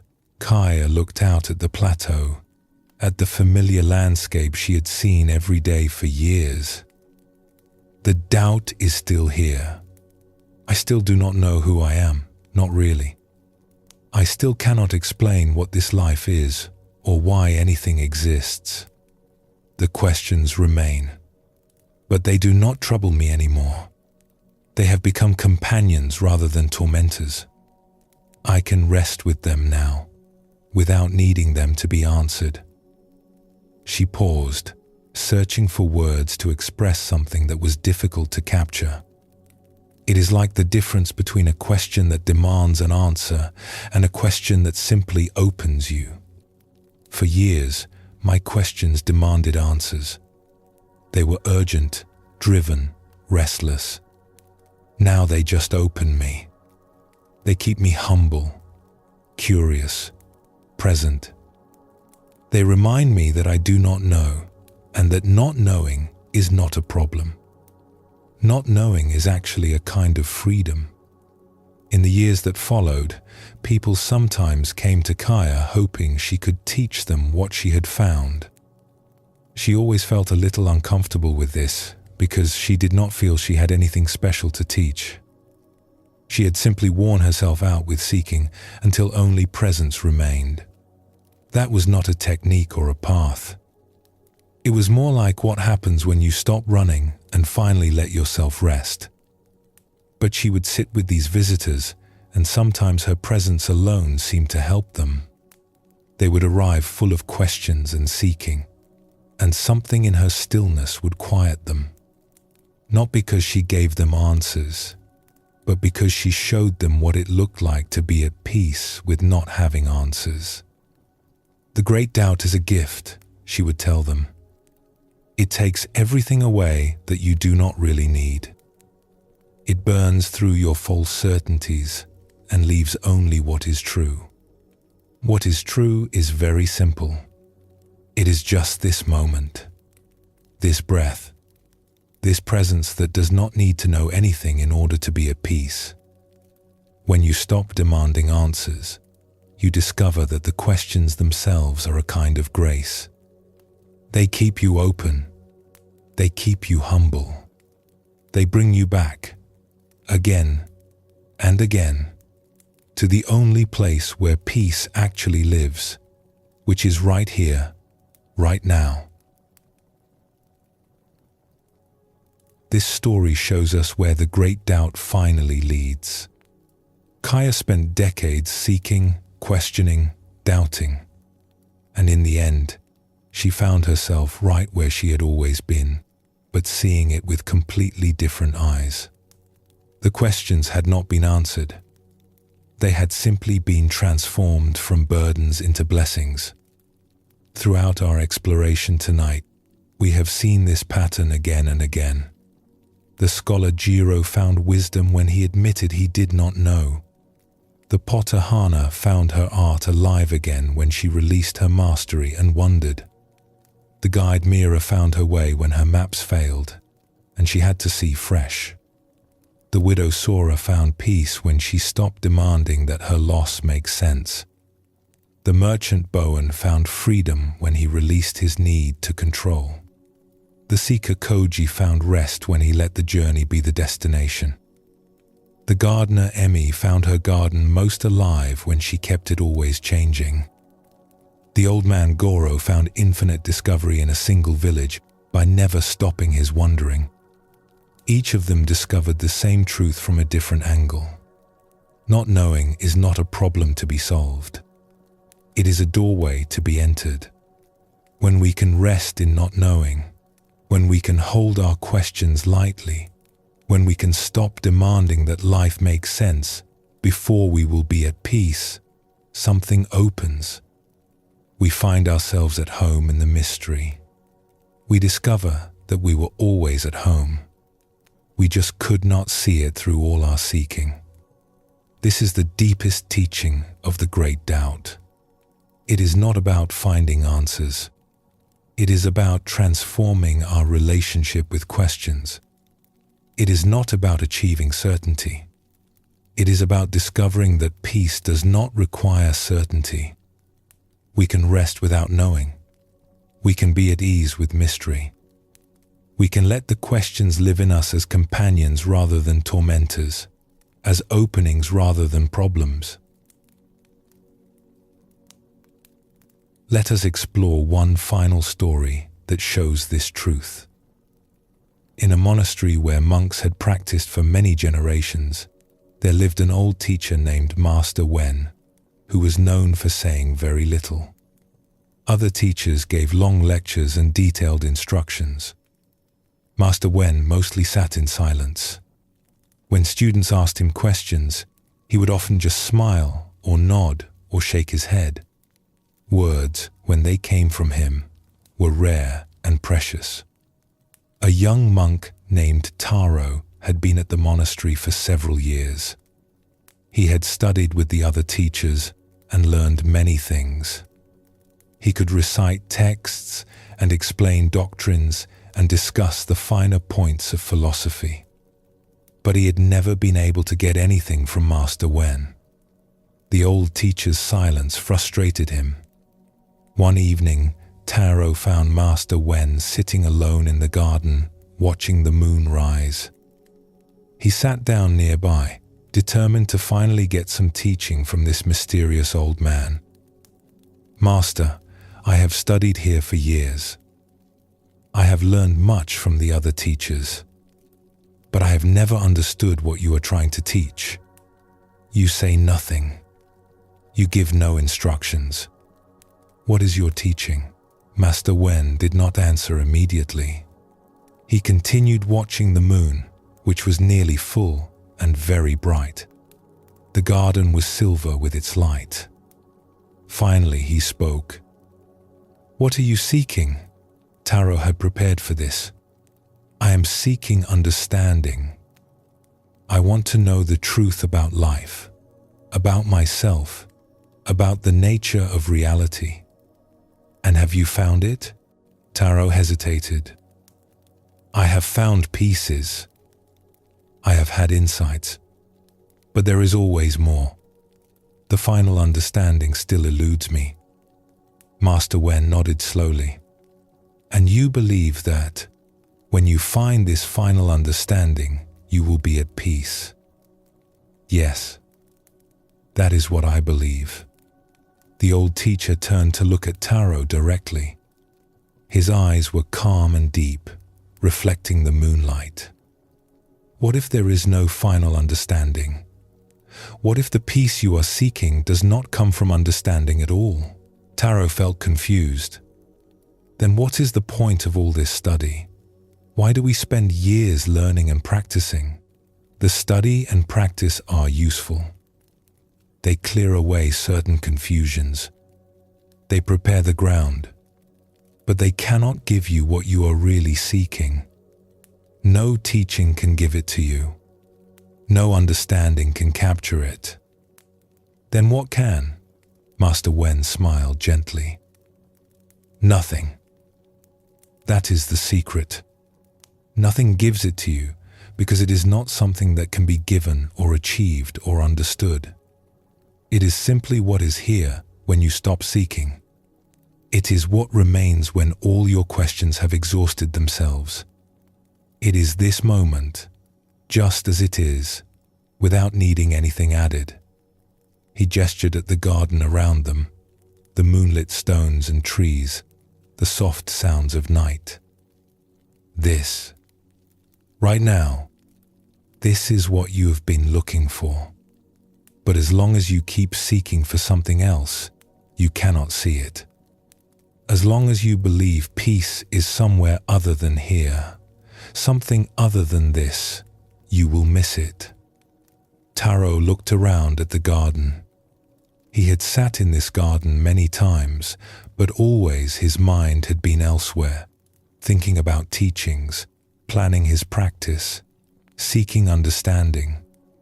Now, for a moment, he let all of that go. He just looked. The garden was beautiful. The moonlight was beautiful. The silence was beautiful. His own presence, sitting here, breathing, being aware, was somehow part of the beauty. There was nothing missing. There was nothing that needed to be added or achieved or understood. He noticed the way the moon's shadows fell across the stones, creating patterns that would shift as the night went on. He heard the small sounds of the garden at night, insects and wind, and the distant call of a night bird. He felt the cool air on his skin and the solid ground beneath him. All of it was simply here, asking nothing, offering everything. The seeking mind tried to rise again, tried to turn this into an experience to be grasped and understood. But Taro let it settle. He did not need to make anything of this moment. He did not need to remember it or repeat it or understand what it meant. He could simply be here, in the middle of it, part of the moonlight and the silence and the mystery. "I see," he said softly. And then, realizing that even this was too much, he said nothing more. They sat together in silence as the moon rose higher. No teaching was given. No understanding was transmitted. There was just this: two people sitting in a garden, moonlight on stones. The mystery of being alive, neither understood nor needing to be understood. When they finally rose to return to their rooms, Master Wen placed a hand briefly on Taro's shoulder. It was the most intimate gesture Taro had ever seen from the old teacher. No words were spoken, but Taro understood. Something had passed between them that was beyond words. A recognition, a welcoming, an acknowledgement that Taro had glimpsed what all the teaching was pointing toward. In the days that followed, Taro continued his studies. He still learned from the other teachers, still practiced, still asked questions. But something had shifted. He no longer believed that peace was waiting for him at the end of his seeking. He had tasted it that night in the garden, and he knew now where to find it. Not in answers, not in understanding, not in some future achievement. Simply here, simply now, simply in the willingness to stop seeking, even for a moment, and let what is already present reveal itself. Years later, when Taro himself had become a teacher, students would sometimes ask him about the night with Master Wen. He found it difficult to explain. Words always seemed to miss the point. "He did not teach me anything," Taro would say. "He just helped me stop seeking long enough to see what was already here. The great doubt had burned through everything I thought I knew. And when there was nothing left to seek, I found what I had been looking for all along. Not an answer, not an understanding, just this moment, just being here, just the peace that comes when we finally stop running away from where we already are." Both Kaya and Taro discovered the same simple truth. After all the questioning, after all the seeking, after all the burning away of false certainties, what remains is just this moment, this breath, this presence that was here all along, waiting for us to stop running past it. The great doubt does not leave us lost. It brings us home. It strips away everything we do not need, everything we were clinging to that was blocking our view.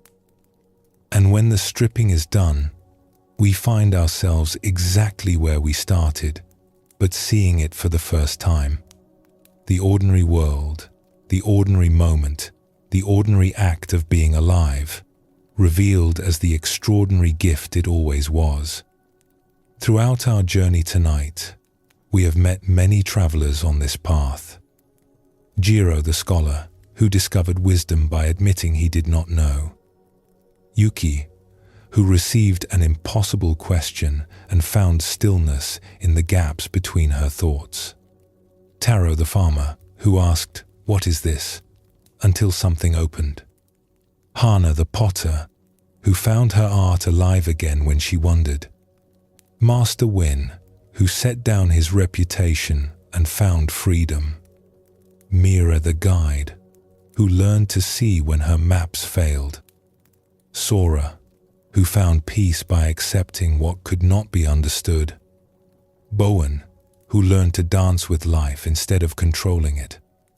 Koji, who discovered that seeking itself was the path.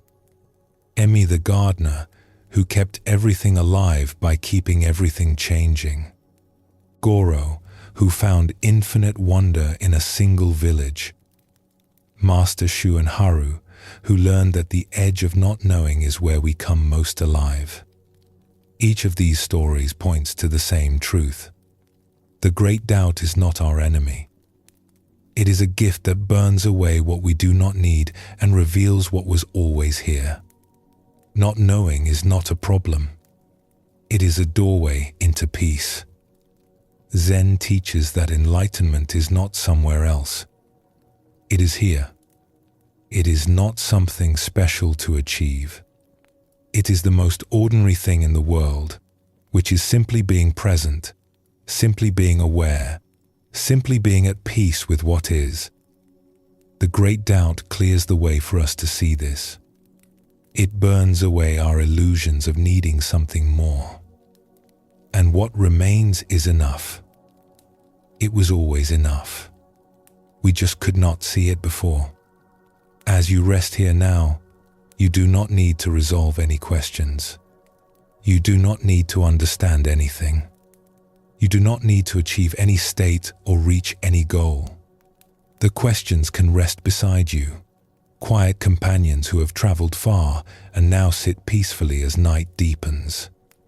The not knowing can become a soft space, an openness, a permission to simply be.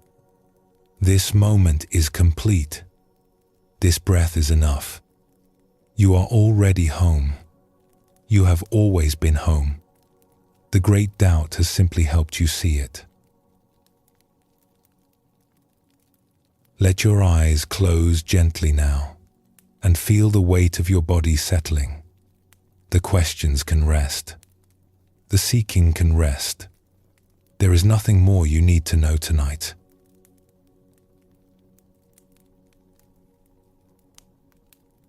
We have traveled far together tonight, through stories and teachings that point toward a simple truth.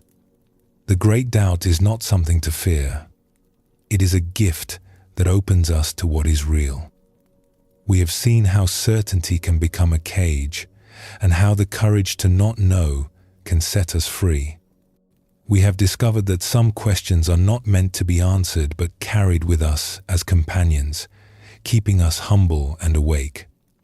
We have witnessed how life itself can shake our foundations and, in doing so, open doors we never knew were there.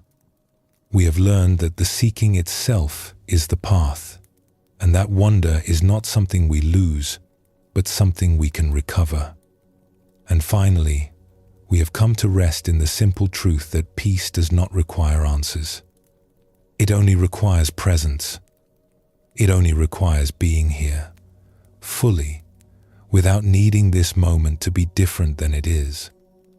The questions you carry do not need to be resolved tonight. They can rest beside you now, quiet friends who have done their work and ask nothing more.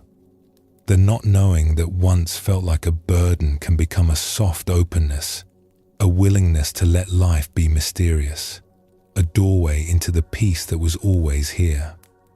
You are already home. You have always been home. The great doubt has simply helped you see it. Let yourself rest now. Let the questions settle. Let this moment be enough, because it is, and it always was. Sleep well, and thank you for joining us here at Sleepy Monk.